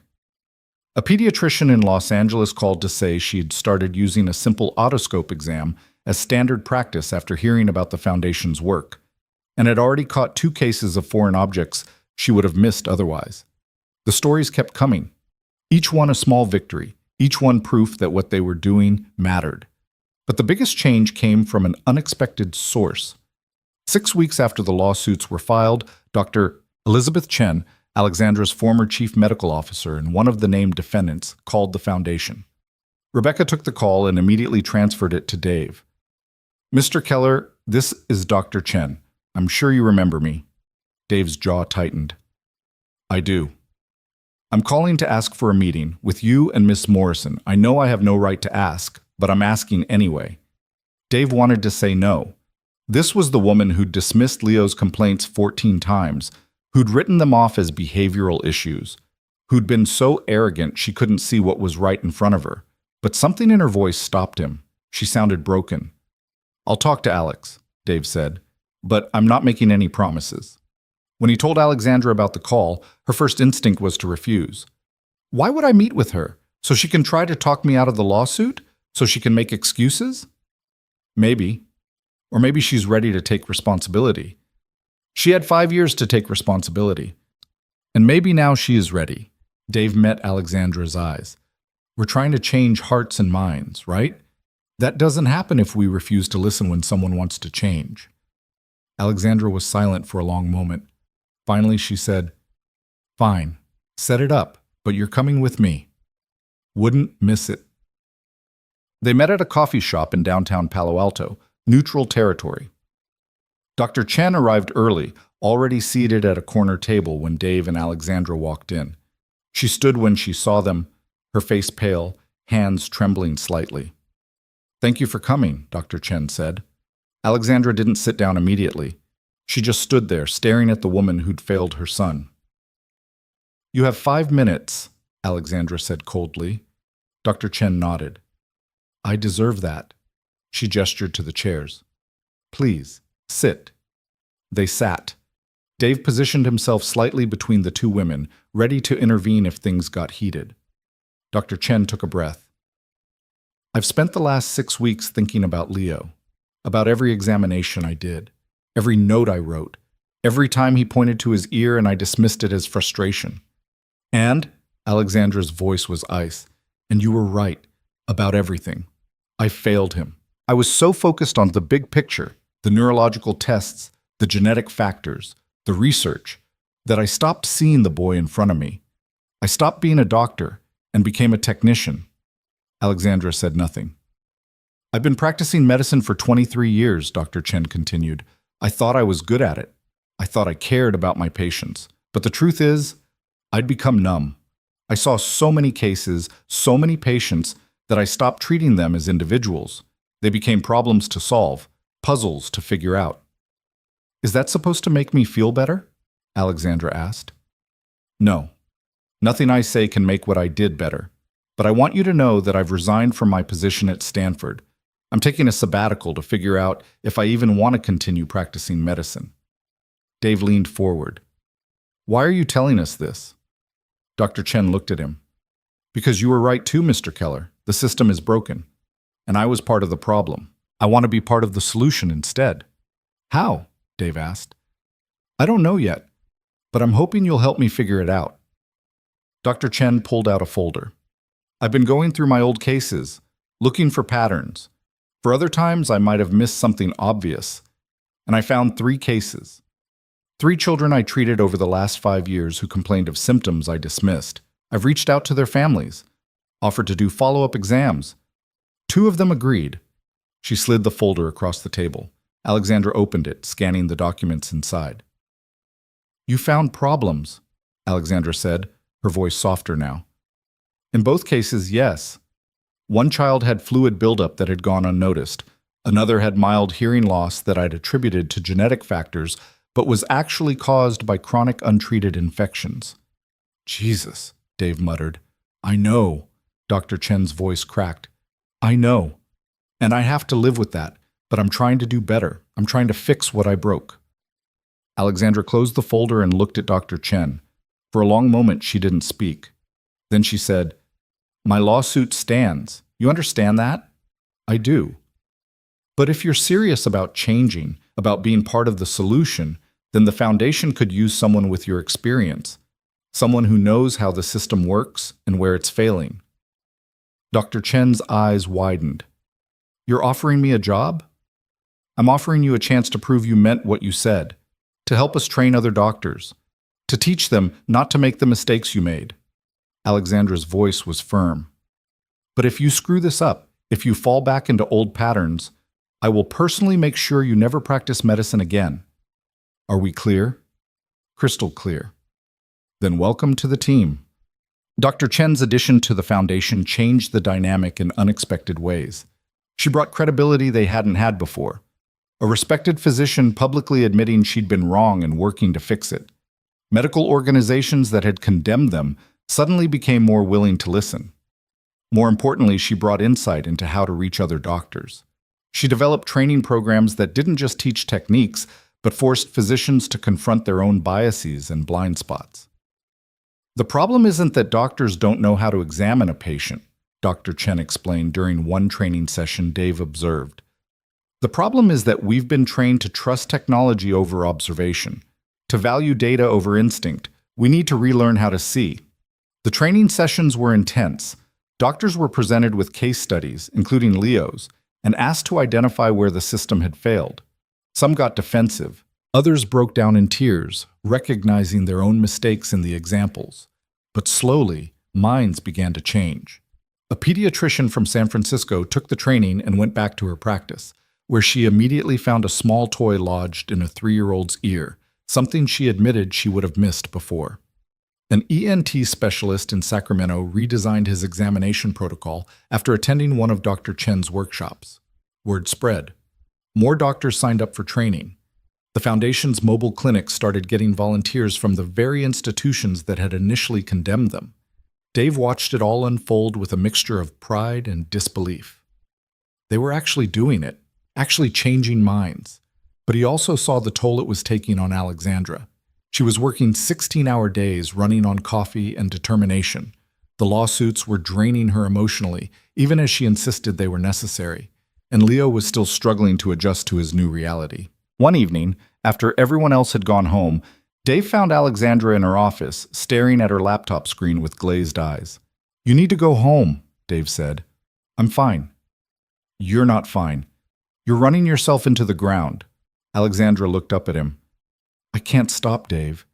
The moment I stop, I'll think about all the time I wasted, all the years Leo suffered while I threw money at the wrong solutions. If I keep moving, I don't have to think about it. Dave sat down across from her. You're allowed to grieve, Alex. For the time you lost. For the mistakes you made. You're allowed to be human. Being human doesn't change anything. No, but it keeps you sane. Dave leaned back in his chair. You want to know what Sarah used to tell me when I got like this? When I'd work myself to exhaustion trying to save everyone? What? She'd say, you can't pour from an empty cup. I never understood what she meant until after she died, but she was right. If you don't take care of yourself, you'll have nothing left to give. And Leo needs you whole, not burnt out. Alexandra's eyes filled with tears. I don't know how to do this, Dave. I don't know how to be enough for him. He's struggling at school. He's overwhelmed all the time, and I don't know how to help him. All the money in the world, and I still can't fix this. You can't fix it because it's not about fixing. It's about being there. Showing up, listening. That's all any parent can do. What if it's not enough? Then it's not enough. But it's better than running yourself into the ground trying to be perfect. Alexandra wiped her eyes. How did you get so good at this? Practice. And a lot of therapy. Dave smiled. Seriously, Alex. Take tomorrow off. Spend the day with Leo. Let Rebecca and Dr. Chen and me handle things for once. The foundation won't collapse if you take a break. Promise? Promise. Alexandra nodded. Okay, one day. But that's it. We'll see. The next day, Alexandra did something she hadn't done in months. She turned off her phone. She and Leo spent the entire day together, just the two of them. They went to the park. They got ice cream. They sat by the bay and watched the boats. Leo was quieter than usual, his headphones on for most of the day. But when they sat down on a bench overlooking the water, he pulled them off. Mom? Yeah, baby? Do you wish I'd stayed deaf? Alexandra's breath caught. What? No, why would you think that? Leo shrugged. Because when I was deaf, you didn't have to worry about me so much. You knew how to help me, but now you don't know what to do. Alexandra felt like she'd been punched. Leo, I never knew what to do. I was just pretending. And I'm sorry if I made you feel like I wished you were different. I don't.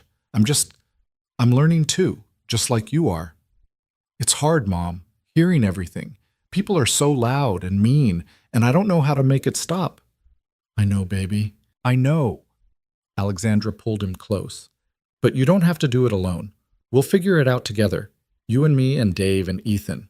We're a team now. Leo leaned against her. I like Dave. He doesn't treat me like I'm broken. You're not broken. You never were. Then why did you try to fix me for so long? The question hung in the air, heavy and true. Alexandra didn't have a good answer. She'd spent 10 years trying to make Leo hear because she thought that's what he needed, because society told her deafness was something to overcome, because she'd been so focused on the solution that she'd forgotten to ask if Leo even wanted to be fixed. I'm sorry, Alexandra whispered. I was wrong. I should have listened to you more, asked what you wanted instead of deciding for you. It's okay, Mom. You were trying to help. But I should have done better. They sat in silence for a while, watching the boats glide across the water. Finally, Leo said, Mom, can I ask you something? Anything. Do you like Dave? Alexandra blinked. What? Do you like him? Like him? Leo, because I think he likes you, and I think you like him. And that would be okay. If you did. Alexandra felt her face heat up. Where is this coming from? You smile more when he's around, and you look at him the way other moms look at their husbands. Ethan noticed too. Ethan, you two have been talking about this? Leo grinned. Maybe. Alexandra didn't know whether to laugh or cry. Leo, Dave and we're colleagues, friends. That's all. But you could be more. It's complicated. Why? Because Alexandra searched for the right words.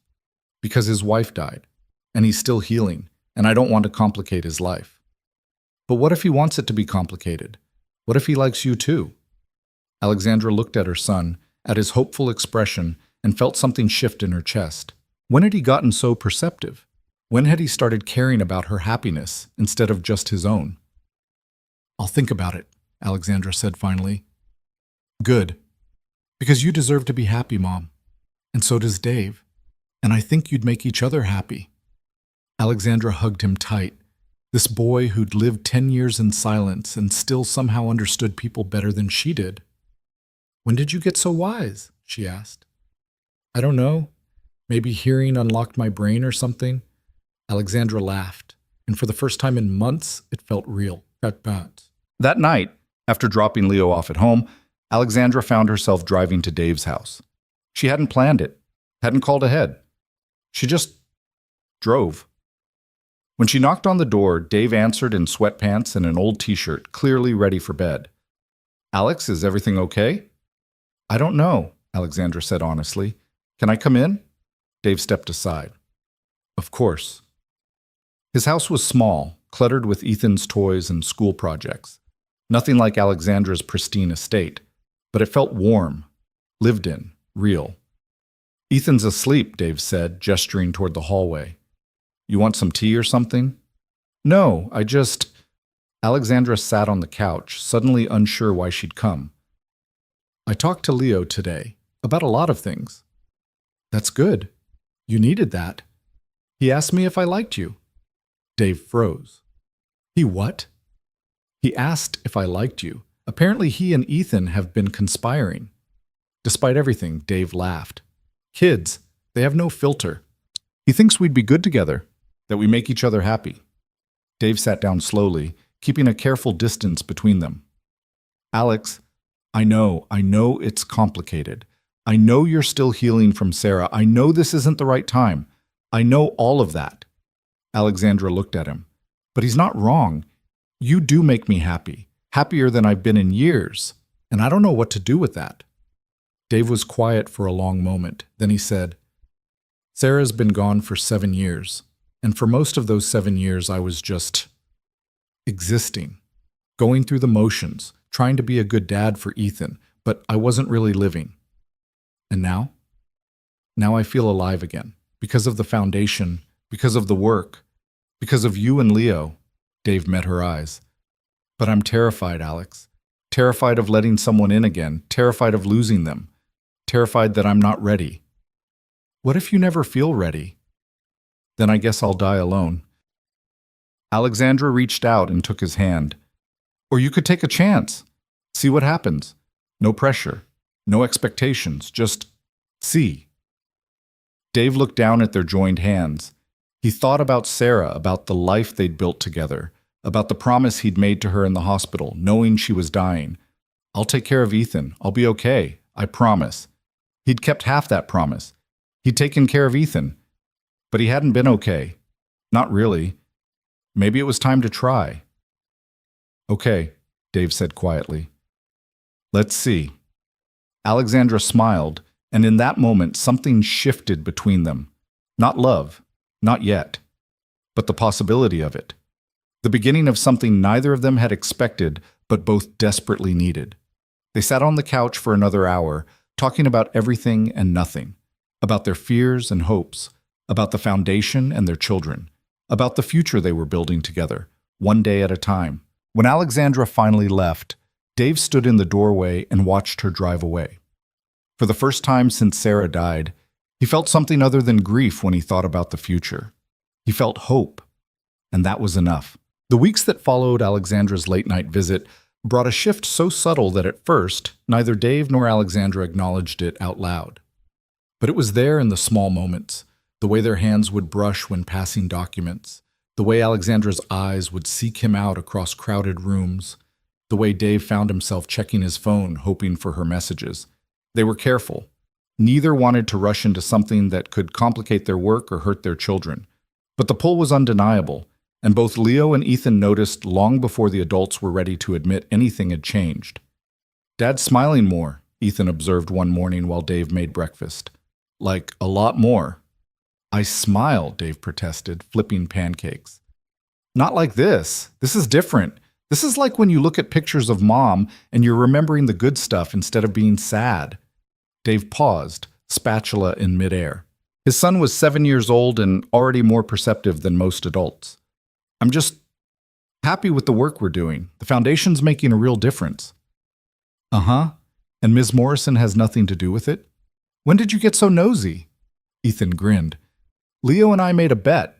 I said you'd ask her out by Christmas. He said Valentine's Day. So really, it's in your best interest to prove me right. You two are trouble. We're helpful. There's a difference." Despite himself, Dave laughed. Maybe the kids were onto something. Maybe it was time to stop pretending this was just a professional relationship. But before Dave could figure out what to do about his feelings, the foundation faced its biggest challenge yet.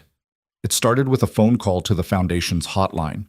A mother from Fresno named Maria Gonzalez had seen the mobile clinic schedule and noticed they weren't planning to visit her area. She called, desperate, explaining that her 14-year-old daughter, Sophia, hadn't been able to hear properly for 2 years. "The doctors say it's genetic," Maria explained. her voice breaking. They say there's nothing they can do, but I see how she holds her head like something hurts. And I remember that boy, Leo Morrison, how everyone said his deafness was genetic too. Please, can someone just look? Rebecca brought the call to Dave's attention. It's a 6-hour drive to Fresno, and we're not scheduled to be in that area for another 3 months. But something about this mother's voice. Dave listened to the recording. He heard the desperation, the same tone he'd heard in Alexandra's voice that first day when she'd begged him to stay and make sure Leo was okay. I'll go, Dave said. Dave, you can't personally respond to every call. We'd need to send a full team, get the mobile unit. Then we do that. We make room in the schedule.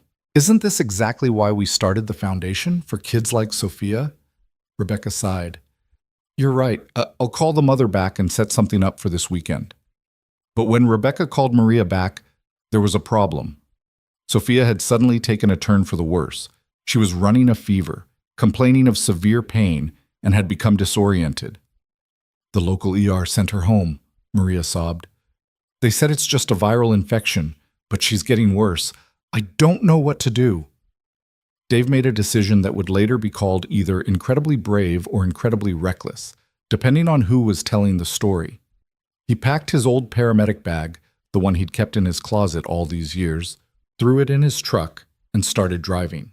He called Alexandra on the way. Dave, what are you doing? Alexandra's voice was sharp with concern. You can't just drive 6 hours to examine a patient. You're not licensed. If something goes wrong, then something goes wrong. But I can't sit here knowing a kid is suffering when I might be able to help. Dave, Alex, if this was Leo, what would you want someone to do? Silence on the other end. Then, I'm coming with you. You don't have to. I know, but I'm coming anyway. Pick me up in 10 minutes. They drove through the night, the highways mostly empty, the truck's headlights cutting through darkness. Alexandra brought coffee and sandwiches, though neither of them ate much. They were both too anxious. Tell me about Sarah, Alexandra said somewhere around hour 3, when the silence had become too heavy. Dave kept his eyes on the road. Why? Because I want to understand. I want to know the person who shaped you into who you are. Dave was quiet for so long that Alexandra thought he might not answer. Then he said, she was a fighter, the kind of person who saw someone in trouble and ran toward them instead of away. She taught 3rd grade, but on weekends she volunteered with the fire department. She was fearless. You loved her very much. I did. I do. Dave's hands tightened on the wheel. People think grief fades over time, but it doesn't. It just changes shape. Some days I can think about her and smile. Other days it hits me like it just happened, like I'm getting that phone call all over again. What did they tell you when they called? They said there'd been an incident at a concert, mass casualties, that Sarah had been transported to University Medical Center and I needed to get there immediately. Dave's voice was flat, emotionless, the tone of someone reciting facts to avoid feeling them. By the time I got there, she was in surgery. They'd found her under 2 other people who'd been trying to shield her. She'd been shot 3 times, chest, abdomen, and shoulder. Alexandra reached over and placed her hand on his arm. She made it through surgery, Dave continued. The doctors said it was touch and go, but she was stable. I sat with her in ICU for 6 hours. She was unconscious, on a ventilator, but she was alive. I kept thinking she'd pull through. She was tough.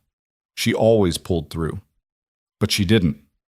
No, her blood pressure dropped suddenly around 3 a.m. Internal bleeding they'd missed. They rushed her back to surgery, but Dave trailed off. The surgeon told me they'd done everything they could. I didn't believe him. I knew those doctors. I'd worked with some of them. I kept thinking if I'd been there, if I'd been the one treating her, I would have seen something they missed. I would have saved her. Dave, you couldn't have. I know. Logically, I know. But knowing and feeling are different things. Dave finally looked at Alexandra. For years I was angry. At the shooter, at the doctors, at God, at Sarah for being there in the first place, and mostly at myself for not being there to save her. What changed?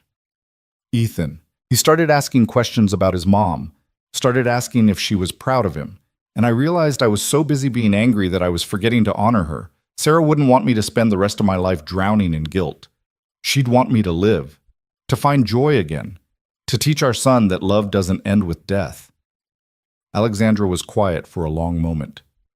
Is that what you're doing now? With the foundation? With me? Dave considered the question. I think I'm trying to. It's scary as hell, and most days I don't know if I'm doing it right, but yeah, I'm trying. For what it's worth, I think Sarah would be proud of you, of the man you've become, of the work you're doing. I hope so. Dave reached over and squeezed Alexandra's hand. Thank you for coming with me tonight, for understanding. We're in this together, Dave, whatever this is. They arrived in Fresno just after 3 a.m. Maria Gonzalez met them at the door of a small house in a working-class neighborhood. Her eyes were red from crying, her hands shaking. Thank God you're here. Sophia's fever is over 104. She keeps saying her head hurts. The ER sent us home with Tylenol, but nothing's working. Dave grabbed his bag and followed Maria to Sophia's bedroom. The girl was lying in bed, her face flushed, sweat soaking through her sheets. When Dave approached, she didn't respond to his voice. Sophia, Dave said gently, touching her shoulder. My name is Dave. I'm here to help. Can you hear me? Sophia's eyes fluttered open, but they were unfocused. She mumbled something incoherent. Dave pulled out his flashlight and checked her pupils. They were sluggish but reactive. He checked her ears, and what he saw made his blood run cold. The right ear canal was inflamed and swollen, but that wasn't the worst part. Dave could see what looked like a mass, dark, irregular, definitely not normal anatomy. Alex, call 911, Dave said, his voice urgent. Tell them we have a 14-year-old girl with possible mastoiditis and signs of systemic infection. We need immediate transport. Alexandra was already on her phone. Dave turned to Maria. How long has she been like this? The confusion started this afternoon. The fever's been climbing since yesterday. And no one at the ER checked her ears? They looked, but they said they didn't see anything unusual. Dave bit back a curse. Mastoiditis, an infection of the bone behind the ear, could spread to the brain if left untreated. It was serious, potentially fatal, and completely treatable if caught early. We need to get her to a hospital now. The infection's spreading. The ambulance arrived within 15 minutes. Dave rode with Sophia, monitoring her vitals while the paramedics worked. Alexandra followed in the truck with Maria. At the hospital, the ER doctor took one look at Sophia's ear and immediately ordered a CT scan. Dave explained what he'd found, showing the doctor the photos he'd taken with his phone. You're the guy from the Morrison Foundation, the doctor said, recognition dawning. The one who found that kid with the larva. That's me. Well, you might have saved this girl's life if that infection had gone another day or two. The doctor didn't need to finish the sentence. Sophia was admitted immediately and started on IV antibiotics. Within hours, her fever began to drop. Within 24 hours, she was conscious and coherent enough to thank Dave herself. My mom says you drove all night to help me, Sophia said, her voice weak but steady. Your mom loves you very much. She knew something was wrong, and she didn't give up. That's what saved you. The doctors at the ER said I was fine. They were wrong. It happens. But you're going to be okay now. Sophia looked at him with tears in her eyes. Will I hear again? Really hear? The infection damaged some of the structures in your ear, but the doctors here are confident you'll regain most of your hearing once the inflammation goes down. It'll take time and probably some therapy, but yes, you'll hear. Sophia started crying. Maria, standing beside the bed, gripped her daughter's hand. Thank you, Maria whispered to Dave. Thank you for not giving up on her. Outside in the hallway, Alexandra waited. When Dave emerged from Sophia's room, she handed him a cup of coffee. She's going to be okay, Dave said. I heard. Alexandra studied his face. You look exhausted. I feel it. Come on, let's find a hotel. Get some sleep. We can drive back tomorrow. They found a cheap motel near the hospital, 2 rooms side by side. Dave collapsed onto his bed, fully clothed, and was asleep within minutes. He woke 6 hours later to knocking on his door. Alexandra stood there with takeout bags and a serious expression. We need to talk, she said. They sat at the small table in Dave's room, picking at Chinese food while Alexandra pulled out her tablet. While you were sleeping, I've been thinking about what happened last night. About Sophia. About how many other kids are out there right now with symptoms being dismissed. Alexandra swiped through screens. I want to expand the foundation, not just mobile clinics, but a nationwide hotline, staffed by trained nurses and doctors who can provide immediate consultation. And I want to create a network of physicians willing to do emergency house calls for cases like this. Dave set down his chopsticks. That's ambitious and expensive. I have the money. What I need is your approval. You're the executive director. This is your call. It's not just my call, Alex. This is your foundation, your vision. No, it's ours. Alexandra's eyes were intense. We're partners in this, Dave. Equal partners. And I need to know you're on board before we move forward. Dave thought about Sophia, about how close she'd come to dying because no one took her mother's concerns seriously. He thought about all the other children out there, suffering right now because the system was too broken to catch them. I'm on board, Dave said. Let's do it. Alexandra smiled. Good. Because I already started making calls.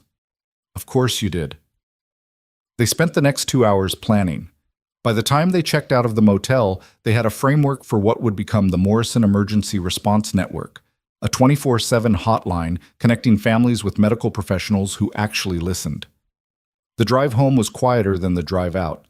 Both of them were exhausted, running on adrenaline and caffeine.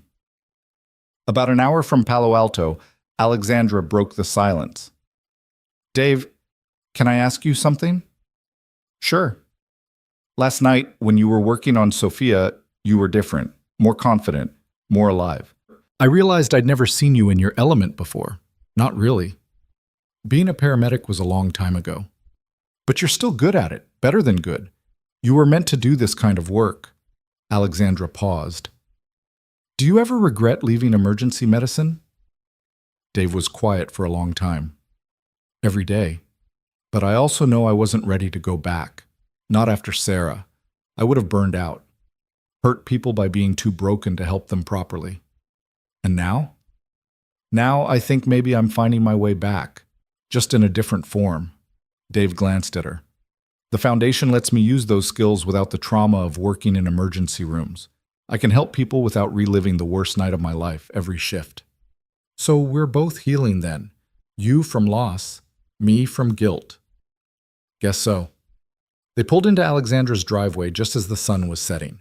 Leo and Ethan were playing in the front yard, supervised by Mrs. Chen. When they saw the truck, both boys came running. Dad, you're back!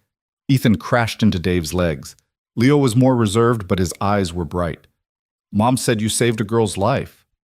The doctor saved her life, Dave corrected. I just figured out what was wrong. That's still saving her, Leo insisted. The four of them went inside. Alexandra insisted Dave and Ethan stay for dinner, and over pasta and garlic bread, they told the boys an edited version of the trip. So you just drove there? In the middle of the night? Ethan's eyes were wide.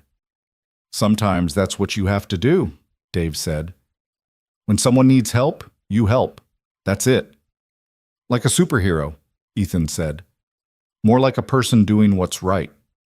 After dinner, while the boys played video games in the living room, Dave and Alexandra sat on the back patio, watching the sky fade from orange to purple. I've been thinking, Alexandra said softly, about what Leo said, about us. Dave's heart rate kicked up. Yeah. I think I'm ready to try this, whatever this is. Alexandra turned to face him. I know it's complicated. I know we're business partners. And our kids are friends, and there are a million reasons to be careful. But I don't want to be careful anymore. I've spent 10 years being careful, and it got me nowhere. So I'm asking you, Dave Keller, would you like to go on a date with me? Like an actual date? Where we're not talking about the foundation or medical reform or our kids, just us? Dave felt something warm bloom in his chest. Fear, yes, but also excitement, hope, the possibility of something good. Yes, he said. I'd like that very much. Alexandra's smile was radiant. Good, because I already made reservations for Saturday night. You didn't even know if I'd say yes. I was optimistic. They sat in comfortable silence for a few more minutes, shoulders touching, watching the first stars appear. Inside, Leo whispered to Ethan, "Told you. Valentine's Day." "It's not Valentine's Day yet," Ethan hissed back. "That's not until February. Close enough. You owe me $5. Do not. Do too." Their bickering was interrupted by Mrs. Chen shushing them. "Let your parents have their moment." "They're not dating yet," Ethan protested. Mrs. Chen smiled knowingly. "Give them time, dear. Give them time." The date, when Saturday finally arrived, was both perfect and disastrous. Perfect because Dave showed up with flowers. Sunflowers. Alexandra's favorite, which he'd found out by subtly asking Leo. Perfect because the restaurant Alexandra had chosen was intimate without being pretentious, the kind of place where they could actually talk. Perfect because, for the first time in years, both of them felt like regular people instead of a grieving widower and a guilt-ridden billionaire. Disastrous because halfway through the appetizers, Alexandra's phone rang. Rebecca, calling with an emergency. "I'm so sorry," Alexandra said, looking genuinely distressed. "I told her only to call if it was urgent." "Take it," Dave said. "It's fine." But it wasn't fine. The call was about the lawsuits. One of the defendants had filed a countersuit, claiming defamation and malicious prosecution. The case was getting uglier. Alexandra spent 15 minutes on the phone while Dave picked at his salad. When she finally hung up, she looked miserable. "I'm the worst date ever." "You're really not." "Dave, we haven't even gotten our entrees, and I've already spent a quarter of our time on the phone about work." "Alex, this is our life. The foundation. The work. We can't just shut it off because we're trying to have a normal evening." "But I wanted tonight to be different. I wanted—" Alexandra stopped, frustrated. Dave reached across the table and took her hand. "How about this? We acknowledge that we're never going to be a normal couple. We're two people who are passionate about the same things, who have kids that need us, who are running a foundation trying to change the world. And that's okay. We don't have to pretend to be something we're not. So what do? We have dinner. We talk about the countersuit if we need to. We enjoy each other's company, and we stop worrying about what a date is supposed to look like." Alexandra squeezed his hand. "How are you so good at this?" "Practice. Sarah and I had plenty of dates interrupted by emergency calls. You learn to adapt." They finished dinner. The entrees were excellent, though neither of them could remember later what they'd ordered. They talked about the countersuit, about Sophia's recovery, about the new hotline they were launching. But they also talked about other things. About Alexandra's childhood in Silicon Valley, growing up as the daughter of tech investors who were never home. About Dave's parents, who'd both passed away before Ethan was born. About movies they loved and books they'd read and the ridiculous things their kids did that made them simultaneously laugh and want to pull their hair out. By the time dessert arrived, they'd forgotten to be nervous. "Can I tell you something?" Alexandra said, toying with her spoon. "Anything. I haven't been on a date since Leo's father, and that was complicated." Dave waited, sensing there was more. Leo's father was a colleague. We worked together on a project, things happened, and then I was pregnant. He wanted nothing to do with fatherhood, signed away his parental rights before Leo was even born. I haven't spoken to him in 11 years. That must have been hard. It was, especially when Leo was diagnosed as deaf. Part of me wondered if it was my fault somehow. If I'd done something wrong during pregnancy, if I'd worked too hard or stressed too much. The guilt was crushing. Alexandra looked up at Dave. But then Leo became this incredible kid despite everything. And I realized I didn't need his father. We were fine on our own. "You were more than fine. You're an amazing mother." "I tried to be. But I made so many mistakes. I focused on fixing his deafness instead of celebrating who he was. I threw money at problems instead of actually listening. It took you showing up to make me see what I'd been missing." "You're being too hard on yourself." "Maybe, but I'm also being honest." Alexandra set down her spoon. "Dave, I don't know what I'm doing here with you, with us. I'm terrified I'm going to screw this up like I've screwed up everything else. You're not going to screw it up." "How can you be sure?" "Because you care, because you're trying, because you're sitting here being vulnerable instead of hiding behind walls." Dave smiled. "That's all any of us can do. Show up, be honest, try not to hurt each other too badly." "Those are low standards." "Welcome to dating in your 40s as a single parent running a medical foundation. Low standards are all we've got." Alexandra laughed, and the tension broke. They finished dessert, split the check despite Dave's protests, and walked to the parking lot together. "So," Alexandra said, standing beside her car, "did this count as a successful first date despite the work call?" "Definitely, though I should warn you, I'm a firm believer in second dates." "Oh, really? And what happens on second dates?" "I don't know. Maybe we let the kids come. Do something fun? Take the pressure off?" Alexandra considered this. "The aquarium? The boys would love it. Perfect. Next Saturday?" "It's a date." They stood there for a moment, neither quite ready to leave. Finally, Dave leaned in and kissed her. It was gentle, tentative, the kiss of two people who'd been hurt before and were trying to be brave. When they pulled apart, Alexandra was smiling. "That was nice," she said. "Yeah, it was." They said goodnight, and Dave watched her drive away before getting into his own truck. On the way home, he called Ethan, who was having a sleepover at a friend's house. "How was your date?" Ethan asked immediately. "It was good. Really good." "Did you kiss her?" "That's none of your business." "You totally did. Leo owes me $10 now. You two need to stop betting on my love life." "Never." "So when's the next date?" "Next Saturday." "And you're invited. We're going to the aquarium." "Yes. Can Leo come?" "That's the plan."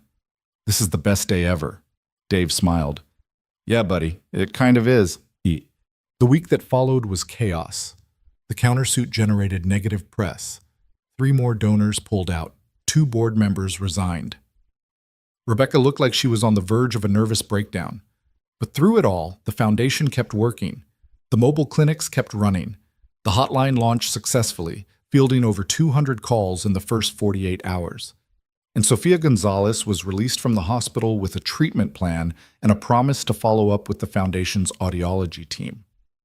On Friday afternoon, Dave got a call from a number he didn't recognize. "Mr. Keller, this is Marcus Rivera." Dave's breath caught. Marcus, his old partner, the paramedic who'd covered for him the night Sarah died. "Marcus, Jesus, I haven't heard from you in years." "I know, I'm sorry about that. I've been dealing with some stuff." Marcus's voice was rough, hesitant. "But I saw you on TV. The 60 Minutes interview, and I wanted to call. To tell you I'm proud of you, man. Of what you're doing."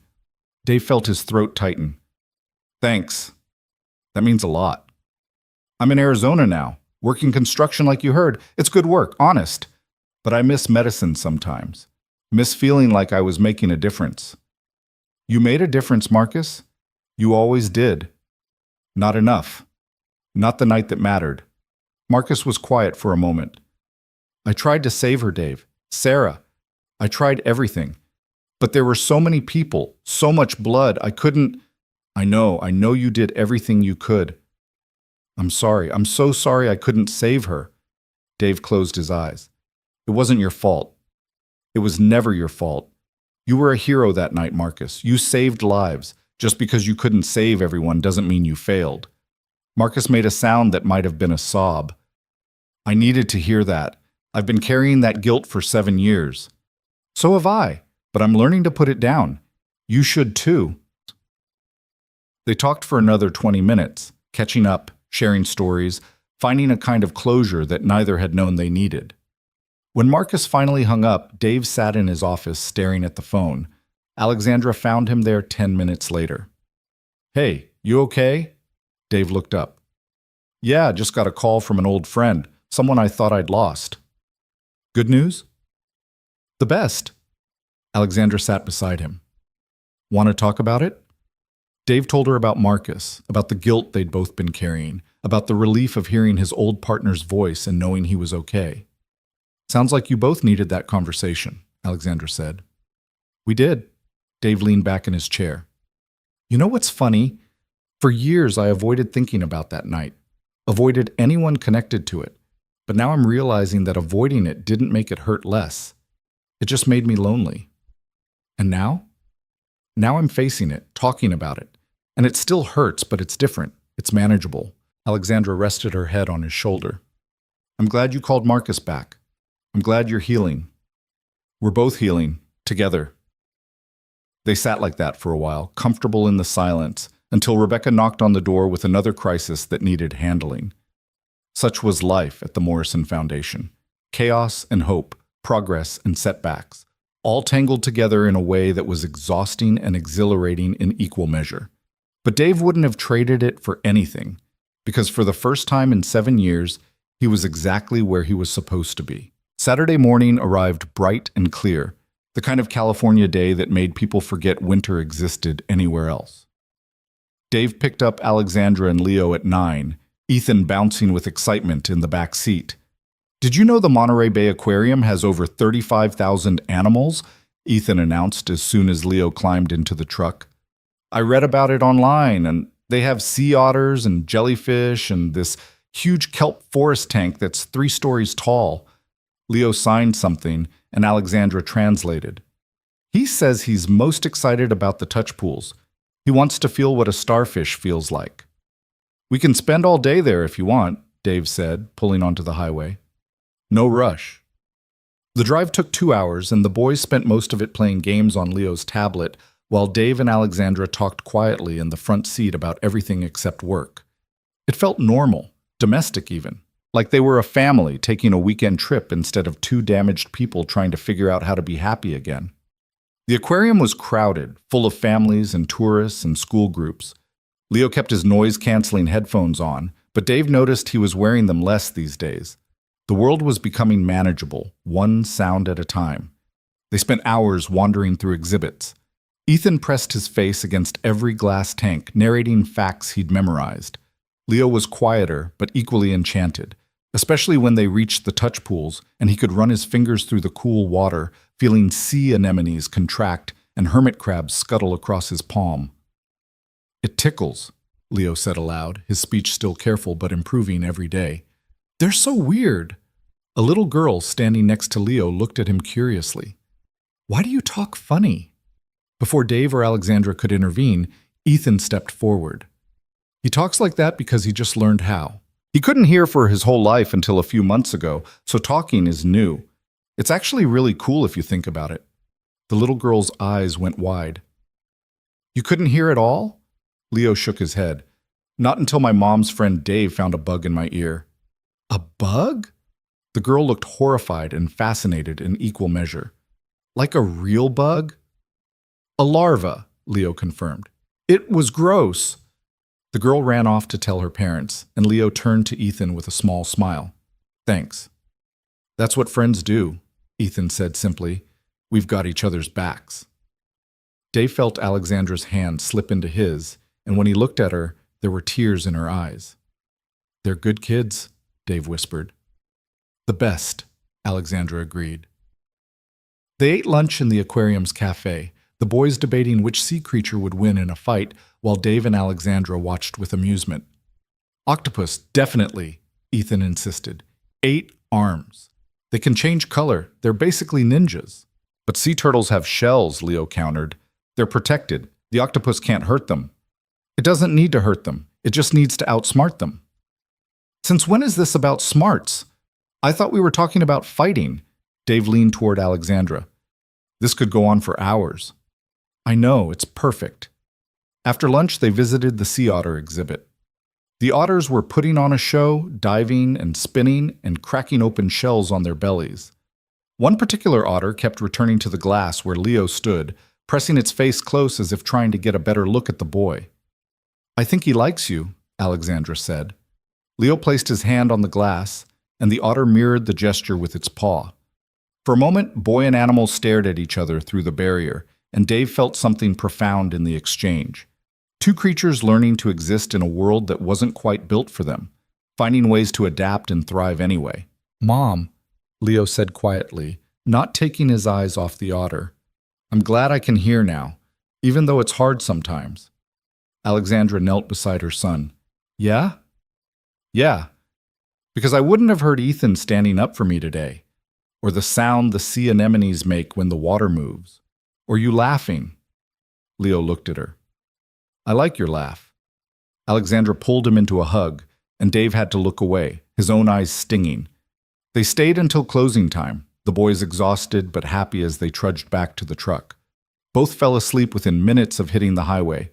their heads tipped together like bookends. Today was perfect, Alexandra said softly, not wanting to wake them. It was.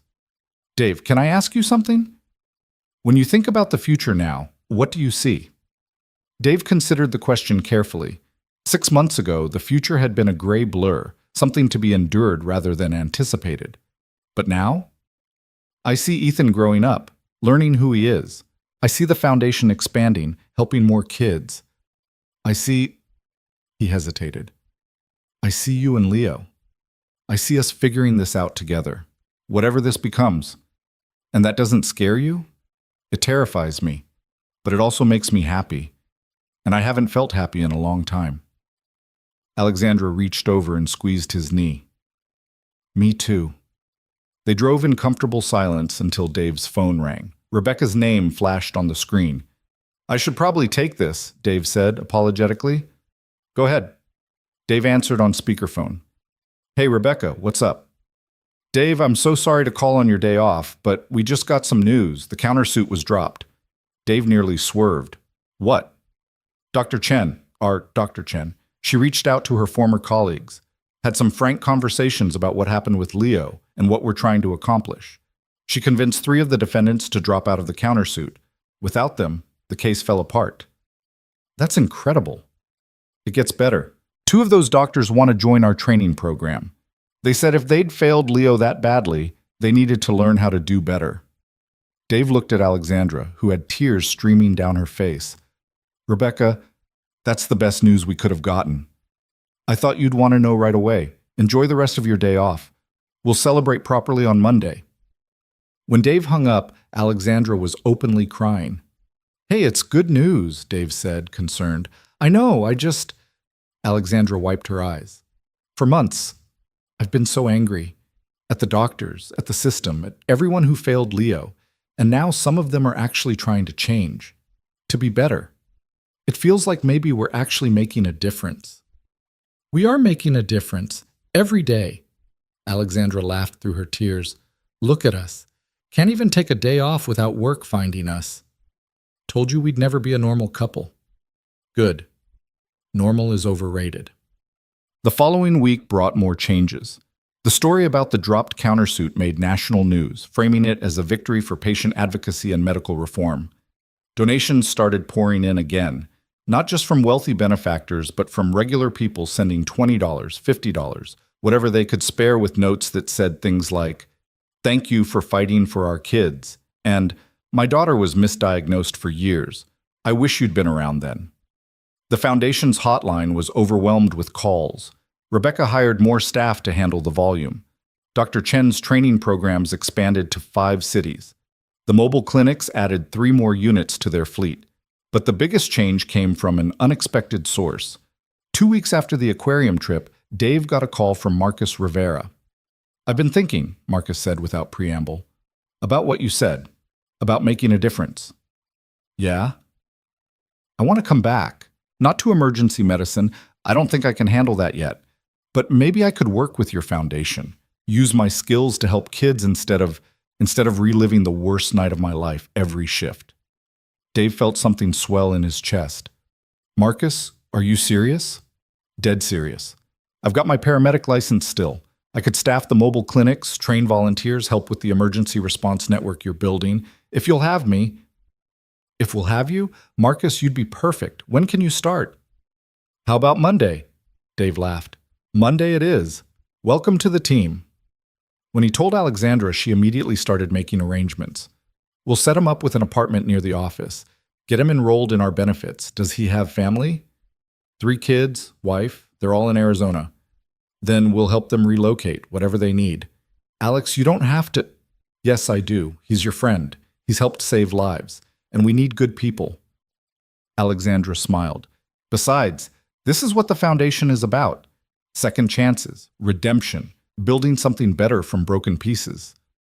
Marcus arrived the following Monday, and Dave barely recognized him. The haunted look was still there in his eyes, but underneath it was something new. Hope, maybe. Or purpose. Thank you, Marcus said, shaking Dave's hand. For giving me this opportunity. Thank you for taking it. I've missed working with you. I've missed this. All of it. Making a difference, helping people, being part of something that matters. Dave introduced Marcus to the team, and within days it was like he'd always been there. He had a natural way with the children they served, his calm demeanor and gentle hands putting even the most anxious kids at ease. The other volunteers loved him. Parents trusted him immediately. "You found a good one," Rebecca told Dave one afternoon. "Marcus is exactly what we needed." "He's exactly what I needed too," Dave admitted. "Having him here, it's like getting back a piece of myself I thought was lost." As winter turned to spring, the foundation continued to grow. They'd now screened over 1,500 children across California. 17 had regained hearing after treatment for conditions that had been missed by other doctors. Dozens more had been diagnosed with treatable infections, foreign objects, or structural issues that could be addressed. But more importantly, they'd started to change the conversation around pediatric medicine. Medical schools were incorporating the foundation's training materials into their curricula.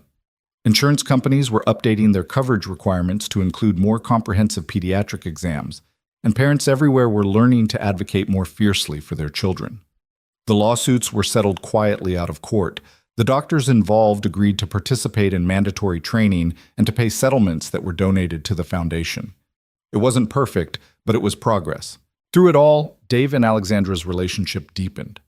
They were careful to maintain boundaries at work, but outside the office, they became inseparable. Family dinners became routine. Weekend trips were planned. The boys stopped asking when their parents would make it official and started just assuming they were together. "Are you going to marry Miss Morrison?" Ethan asked one night while Dave tucked him in. Dave paused. "I don't know, buddy. Maybe someday. If we both want that." "I think you should. Then Leo would be my real brother. He's already your real brother in all the ways that matter." "I know, but it would be cool to make it official." Ethan yawned. "Plus, then we'd have a big house to live in. Leo's house is way cooler than ours." Dave laughed. "Is that what this is about? You want the fancy house?" "No, I want us all to be together. The house is just a bonus."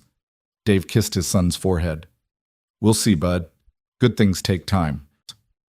But the truth was, Dave had been thinking about it too, about what forever might look like with Alexandra, about whether he was ready to take that step. He thought Sarah would approve. She'd always told him that if something happened to her, she wanted him to be happy, to find love again, to give Ethan a complete family. But wanting something and being ready for it were different things. Yes, the decision came at an unexpected moment. It was late May, almost a year since Dave had first pulled that larva from Leo's ear. The foundation was hosting its first annual gala, a fundraising event that had been months in the planning. Over 500 people were expected to attend, including celebrities, politicians, and medical professionals from around the country. Dave hated the idea. He wasn't built for formal events and small talk with billionaires. But Alexandra insisted it was necessary. "We need to keep the money flowing," she'd said. And like it or not, galas are how that happens in this world. So Dave rented a tux, coached Ethan on proper behavior, and tried not to think about how uncomfortable the entire evening was going to be. The gala was held at a historic mansion in San Francisco, the kind of place with marble columns and crystal chandeliers and waiters in white gloves. Dave felt out of place immediately, but Alexandra appeared beside him looking stunning in a deep blue dress and took his arm. "You look miserable," she whispered. "I'm fine." "You're terrible at lying. Come on. Let's get through the speeches and then we can hide in a corner and make fun of people's outfits." The evening progressed as expected. Alexandra gave a speech about the foundation's work, her voice strong and clear as she talked about Leo and the children they'd helped. Dr. Chen spoke about the importance of humility in medicine. Marcus shared his story about leaving emergency medicine and finding purpose again. And then, unexpectedly, Leo took the stage. Dave hadn't known this was planned. From the look on Alexandra's face, neither had she. Leo stood at the podium, his hands shaking slightly, his voice uncertain but determined. The room fell silent. "Hi, I'm Leo Morrison. Most of you know my story. I was deaf for 10 years because doctors missed something simple. And then Dave, Mr. Keller, found it in 5 minutes." Leo paused, gathering courage. "A lot of people think this story is about miracles or about how I got fixed, but that's not what it's about. It's about being seen, about someone caring enough to actually look at me instead of just running tests. The audience was completely still. Before I could hear, I thought something was wrong with me, that I was broken. But I wasn't broken. I was just different. And the problem wasn't me. It was that nobody looked close enough to see what I needed. Leo's voice grew stronger. This foundation helps kids like me, but it also helps kids who don't need to be fixed. Kids who are deaf or disabled or different in ways that don't have easy solutions. Because everyone deserves to be seen, to be heard, to be accepted exactly as they are. Tears were visible on Leo's cheeks now, but he kept going. Not every story has a happy ending like mine. Some kids won't ever hear, some will always struggle, and that's okay. Because the point isn't fixing everyone. The point is seeing everyone, accepting everyone, helping everyone find their own way forward. Leo looked directly at Dave and Alexandra. Dave taught me that being different doesn't mean being less. My mom taught me that love means showing up even when you don't know what to do. And together, they taught me that family isn't about biology or living in the same house. It's about choosing each other, every day, even when it's hard. The room erupted into applause. People were standing, many crying openly. But Dave couldn't move. He was rooted to his spot, tears streaming down his face, overwhelmed by the courage of this boy who'd been through so much and still found the strength to be vulnerable in front of hundreds of strangers.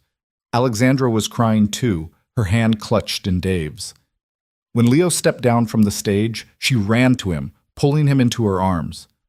"I'm so proud of you," she whispered. "So incredibly proud. I wanted people to understand," Leo said, "that we're not trying to fix everyone. We're trying to help everyone." "You did. You made them understand perfectly."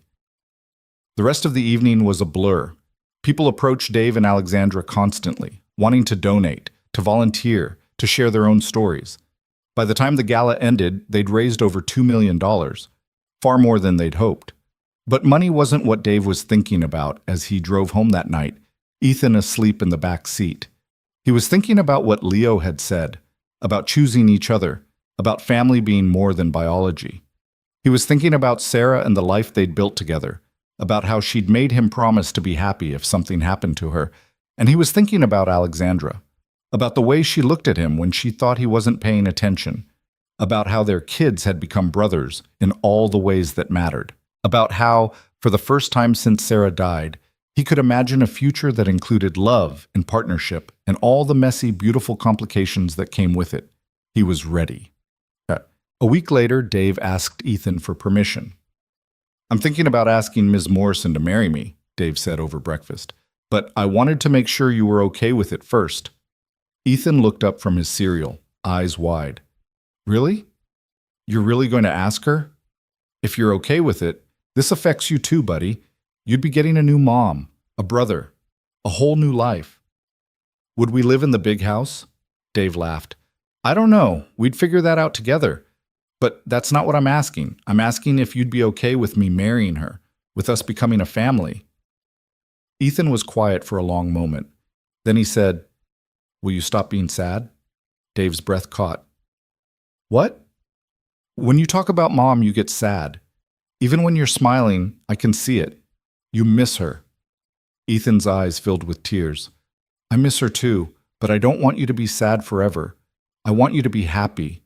And Ms. Morrison makes you happy. I can tell." Dave pulled his son into a hug, his own tears falling freely now. "You're right. She does make me happy.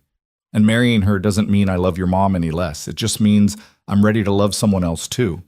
Is that okay?" "Yeah, Dad, it's okay. I think Mom would want you to be happy too." "I think you're right."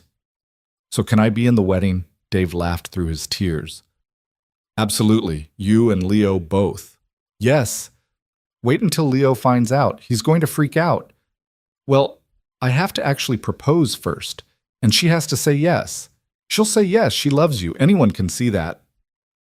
Dave planned the proposal carefully, with input from both boys. They decided on a place that meant something to all of them, the Foundation's first mobile clinic location in East Palo Alto, where they'd helped Maria and her children almost a year ago. The clinic had become a permanent facility now, staffed full-time and serving hundreds of families. Maria herself worked there as a community liaison, helping connect families with resources they needed. Dave arranged for the clinic to be closed one Saturday afternoon. He decorated the examination room where he'd first worked with Leo, the place where everything had changed. Flowers everywhere, candles, photos of their journey together. Leo and Ethan were in on the plan, hiding with Marcus and Rebecca in the waiting room, ready to celebrate. Dave picked up Alexandra under the pretense of showing her the clinic's new expansion plans. She came dressed casually in jeans and a sweater, no idea what was waiting. "Why are we here on a Saturday?" Alexandra asked as they walked into the building. "I thought the clinic was closed." "It is. I just wanted to show you something." Dave led her to the examination room and opened the door. Alexandra gasped. "Dave, what is this?" "This is where it started," Dave said, taking her hand. "This is where we first worked together. Where I saw how much you loved your son. Where we started building something bigger than either of us." "Dave, let me finish." Dave took a breath. "A year ago, I was just trying to survive. Just trying to be enough for Ethan. I'd convinced myself that I didn't deserve to be happy again. That I'd had my chance at love and I shouldn't ask for more."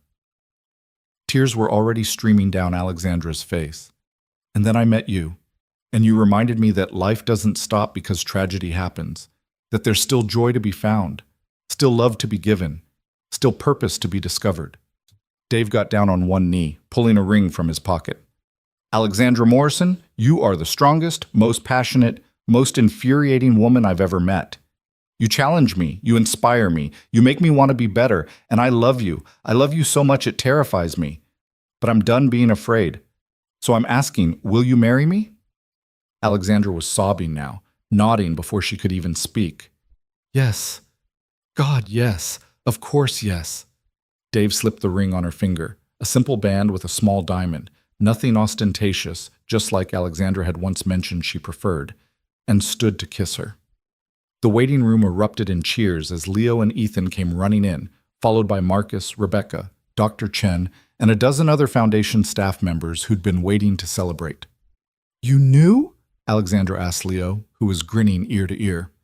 "We helped plan it," Leo said proudly. "It was Ethan's idea to do it here." "This is where our family started," Ethan explained. "It seemed right." Alexandra pulled both boys into a hug, Dave wrapping his arms around all three of them. For a moment, they just stood there, a tangle of arms and hearts and second chances.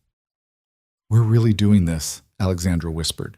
"We're really becoming a family." "We already were," Dave said. "We're just making it official." The wedding was small and intimate, held 6 months later in Alexandra's backyard with only close friends and family attending. Leo and Ethan were co-best men, wearing matching suits and taking their duties very seriously. Maria and her family came, as did Marcus and his wife and kids. Dr. Chen was there, along with Rebecca and the core Foundation staff. Sarah's parents came too, at Dave's invitation. They'd been hesitant at first, worried that attending might feel like a betrayal of their daughter's memory. But Dave had insisted. "Sarah would want you here," he'd told them. "She'd want to see that Ethan has family, that we're all moving forward together." They'd come, and when Dave saw Sarah's mother crying during the ceremony, he'd mouthed "thank you" to her. She'd nodded, smiling through her tears. The ceremony itself was simple. Dave and Alexandra had written their own vows, promising not perfection, but presence. Not to fix each other, but to see each other. Not to forget the past, but to build a future worthy of the people they'd lost and the people they'd become. "I can't promise I won't mess this up sometimes," Alexandra said, her voice shaking. "I can't promise I won't work too much or get too focused on solving problems. But I promise to show up, to try, to love you and Ethan with everything I have, to build a family that honors both where we've been and where we're going. And I promise," Dave said, "to be patient with your ambitious projects and your 3 a.m. brainstorming sessions, to support your dreams even when they scare me, to be the partner you deserve and the father our boys need, to love you not despite our complicated history, but because of it. Because we've both been broken, and we're choosing to be whole together." When they kissed, Leo and Ethan cheered the loudest. The reception was filled with stories. Marcus told tales of Dave's early days as a paramedic, making everyone laugh with stories of Dave's terrible coffee habit and his uncanny ability to calm panicking patients. Rebecca shared about the foundation's early days when they were just a crazy idea and a lot of hope. Dr. Chen talked about how the foundation had changed her life, giving her a chance to be the doctor she'd always wanted to be. But the speech that mattered most came from Leo. "When I was deaf," he said, standing at his table with Ethan beside him, "I thought that was who I was, the deaf kid, the kid who needed fixing. But Dave and my mom taught me something. They taught me that who I am isn't about what I can or can't do. It's about who I choose to be, and I choose to be part of this family. I choose Ethan as my brother. I choose Dave as my dad." He looked at Dave, his eyes shining. "If that's okay with you?" Dave could barely see through his tears. He walked over to Leo and knelt down. "That's more than okay. I'd be honored to be your dad." Leo hugged him fiercely, and the whole reception erupted in applause. Later, as the sun set and the party wound down, Dave found himself standing at the edge of the property, looking out over the valley. Alexandra appeared beside him, her wedding dress glowing in the fading light. "What are you thinking about?" she asked. "Everything. Nothing. How a year ago I was fixing a boiler and now I'm married to a billionaire and running a medical foundation." Alexandra laughed. "When you put it that way, it does sound ridiculous. The best things usually do." Dave put his arm around her. "I was also thinking about Sarah, about how she'd love this, how she'd love you and Leo, how she'd be so happy that Ethan has a family again. Do you think she'd approve?" "I know she would. She always said that love isn't finite, that we don't have to stop loving people who are gone to love people who are here. She'd want this for us." Alexandra leaned into him. "I hope I can live up to that, to her memory, to everything she meant to you.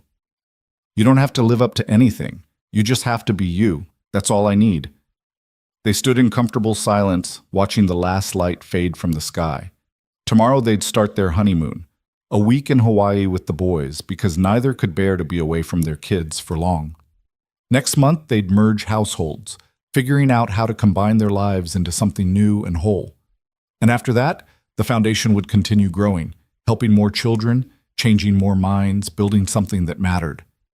But tonight, in this moment, everything was perfect. "Thank you," Alexandra whispered. "For what?" "For seeing me. Really seeing me. Not the money or the success or the mistakes. Just me." Dave kissed the top of her head. "That goes both ways. Thank you for seeing me too." 1 year later, the Leo Morrison Foundation had expanded to 12 states. Over 5,000 children had been screened through their mobile clinics. 43 children had regained hearing or received treatment for conditions that had been previously missed. Hundreds more had been connected with resources, therapy, and support systems that changed their lives. The training programs had reached over 2,000 medical professionals, fundamentally changing how pediatric examinations were conducted across the country. Medical schools were incorporating the Foundation's protocols into their standard curriculum. Insurance companies had updated their policies to require more comprehensive exams. And perhaps most importantly, the conversation had changed. Parents were advocating more fiercely for their children. Doctors were learning to listen. The system, slowly but surely, was becoming more human. Dave stood on stage at the Foundation's second annual gala, this time comfortable in his role as executive director, Leo and Ethan beside him in matching suits. 2 years ago, Dave said into the microphone, I was a maintenance worker who pulled a bug out of a kid's ear. I had no idea that moment would change my life, that it would lead to this foundation, this work, this family. He gestured to where Alexandra sat in the front row, her hand resting on her slightly rounded belly. They'd just found out they were expecting a baby girl, a surprise that had them both terrified and thrilled. But here's what I've learned, Dave continued. Every single one of us has the power to change someone's life. It doesn't take a medical degree or $1 billion or special skills. It just takes paying attention, caring enough to look beyond the obvious, seeing people as people, not problems to solve. Leo stepped forward to the microphone. His speech was clear now, barely distinguishable from any other child his age. Some of you know I was deaf for 10 years, but that's not my whole story. My whole story is about people who refused to give up on me, who saw me for who I was and who I could be. And now I get to help other kids feel seen too. Ethan added, "Our family's weird. We've got Dave, who used to be a paramedic but became a plumber but is now running a foundation. We've got Alexandra, who's a tech genius and our mom. We've got Leo, who was deaf but now isn't. We've got me, who lost his first mom but got a new family. And soon we'll have a baby sister. But weird is good. Weird means we didn't give up when things got hard. Weird means we chose each other." The audience gave them a standing ovation. After the speeches, after the fundraising and the networking and all the necessary parts of running a foundation, Dave found himself on the balcony with Marcus, both of them escaping the crowd for a moment. "You did good, man," Marcus said, clinking his beer against Dave's. "You took your pain and turned it into something beautiful. Sarah would be so proud." "We did good," Dave corrected. "None of this happens without you, without all of us. Still, it's pretty amazing. 2 years ago we were both barely functioning, and now look at us." Dave looked back through the ballroom windows at Alexandra laughing with Dr. Chen, at Leo and Ethan playing with some of the other kids in attendance, at Rebecca coordinating what seemed like 100 things at once. "Yeah," Dave said softly. "Look at us." That night, after they'd gotten home and put the boys to bed, Dave and Alexandra sat on their bedroom balcony, looking out over the lights of Silicon Valley. "I've been thinking about names," Alexandra said, her hand on her belly. "For the baby?" What would you think about Sarah, for the middle name?" Dave felt his throat tighten. "Really?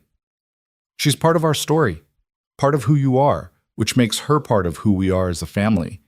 And I want our daughter to know about the woman who came before me, who loved you first, who gave you Ethan." Dave pulled Alexandra close. "That would be perfect. What about the first name?" "I was thinking Hope, because that's what you gave me, what we gave each other." "Hope Sarah Keller Morrison," Dave said, testing it out. "I love it." They sat in comfortable silence for a while, Alexandra's head on Dave's shoulder, his hand resting on her belly, where their daughter grew. "Do you ever wonder what would have happened if you hadn't been at our house that day?" Alexandra asked. "If Leo had collapsed when someone else was there?" "Sometimes. But then I remember something Sarah used to say.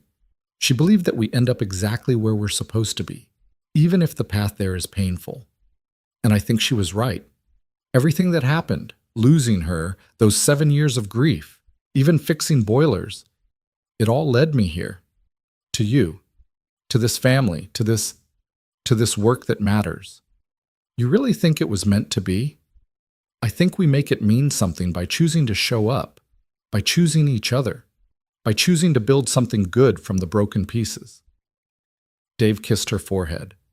"The rest is just details." Alexandra smiled. "I love you, Dave Keller." "I love you too, Alexandra Morrison Keller." "When did we decide to hyphenate?" "Just now. Go with it." She laughed, and the sound carried out over the valley, mixing with the distant hum of traffic and the rustle of wind through trees and all the other sounds that made up a life being lived fully. Inside, Leo stirred in his sleep, still wearing the special ear monitors the audiologist had prescribed to help him adjust to nighttime sounds. Ethan was sprawled across his bed, one arm flung over the side, peaceful in the way only children can be. And in her mother's womb, Hope Sarah Keller Morrison kicked for the first time, though it would be weeks before Alexandra could feel it. In Arizona, Marcus Rivera kissed his wife goodnight and thought about how grateful he was for second chances. In her modest apartment, Dr. Elizabeth Chen reviewed case files for the Foundation's next training session, determined to help other doctors avoid the mistakes she'd made. In Fresno, Sofia Gonzalez practiced her violin, the music clearer than it had ever been before.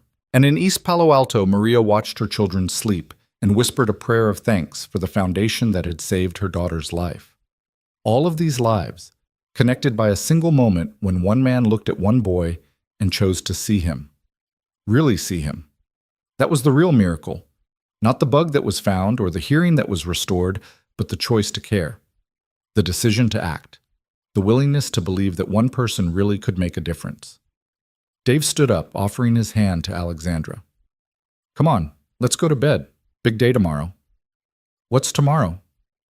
The Oakland clinic opens, and I promised Leo and Ethan they could help with the ribbon cutting. Of course you did. Alexandra took his hand and let him pull her to her feet. You know they're going to want to come to every single opening from now on. Good. They should.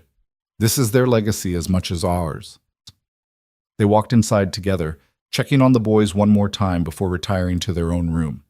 And as Dave lay in the darkness next to his wife, listening to her breathing even out as she fell asleep, he thought about the journey that had brought him here, the pain of losing Sarah, the years of grief and guilt, the random chance that put him at the Morrison estate on the morning Leo collapsed, the courage it took to look beyond the obvious, the foundation they'd built, the family they'd become.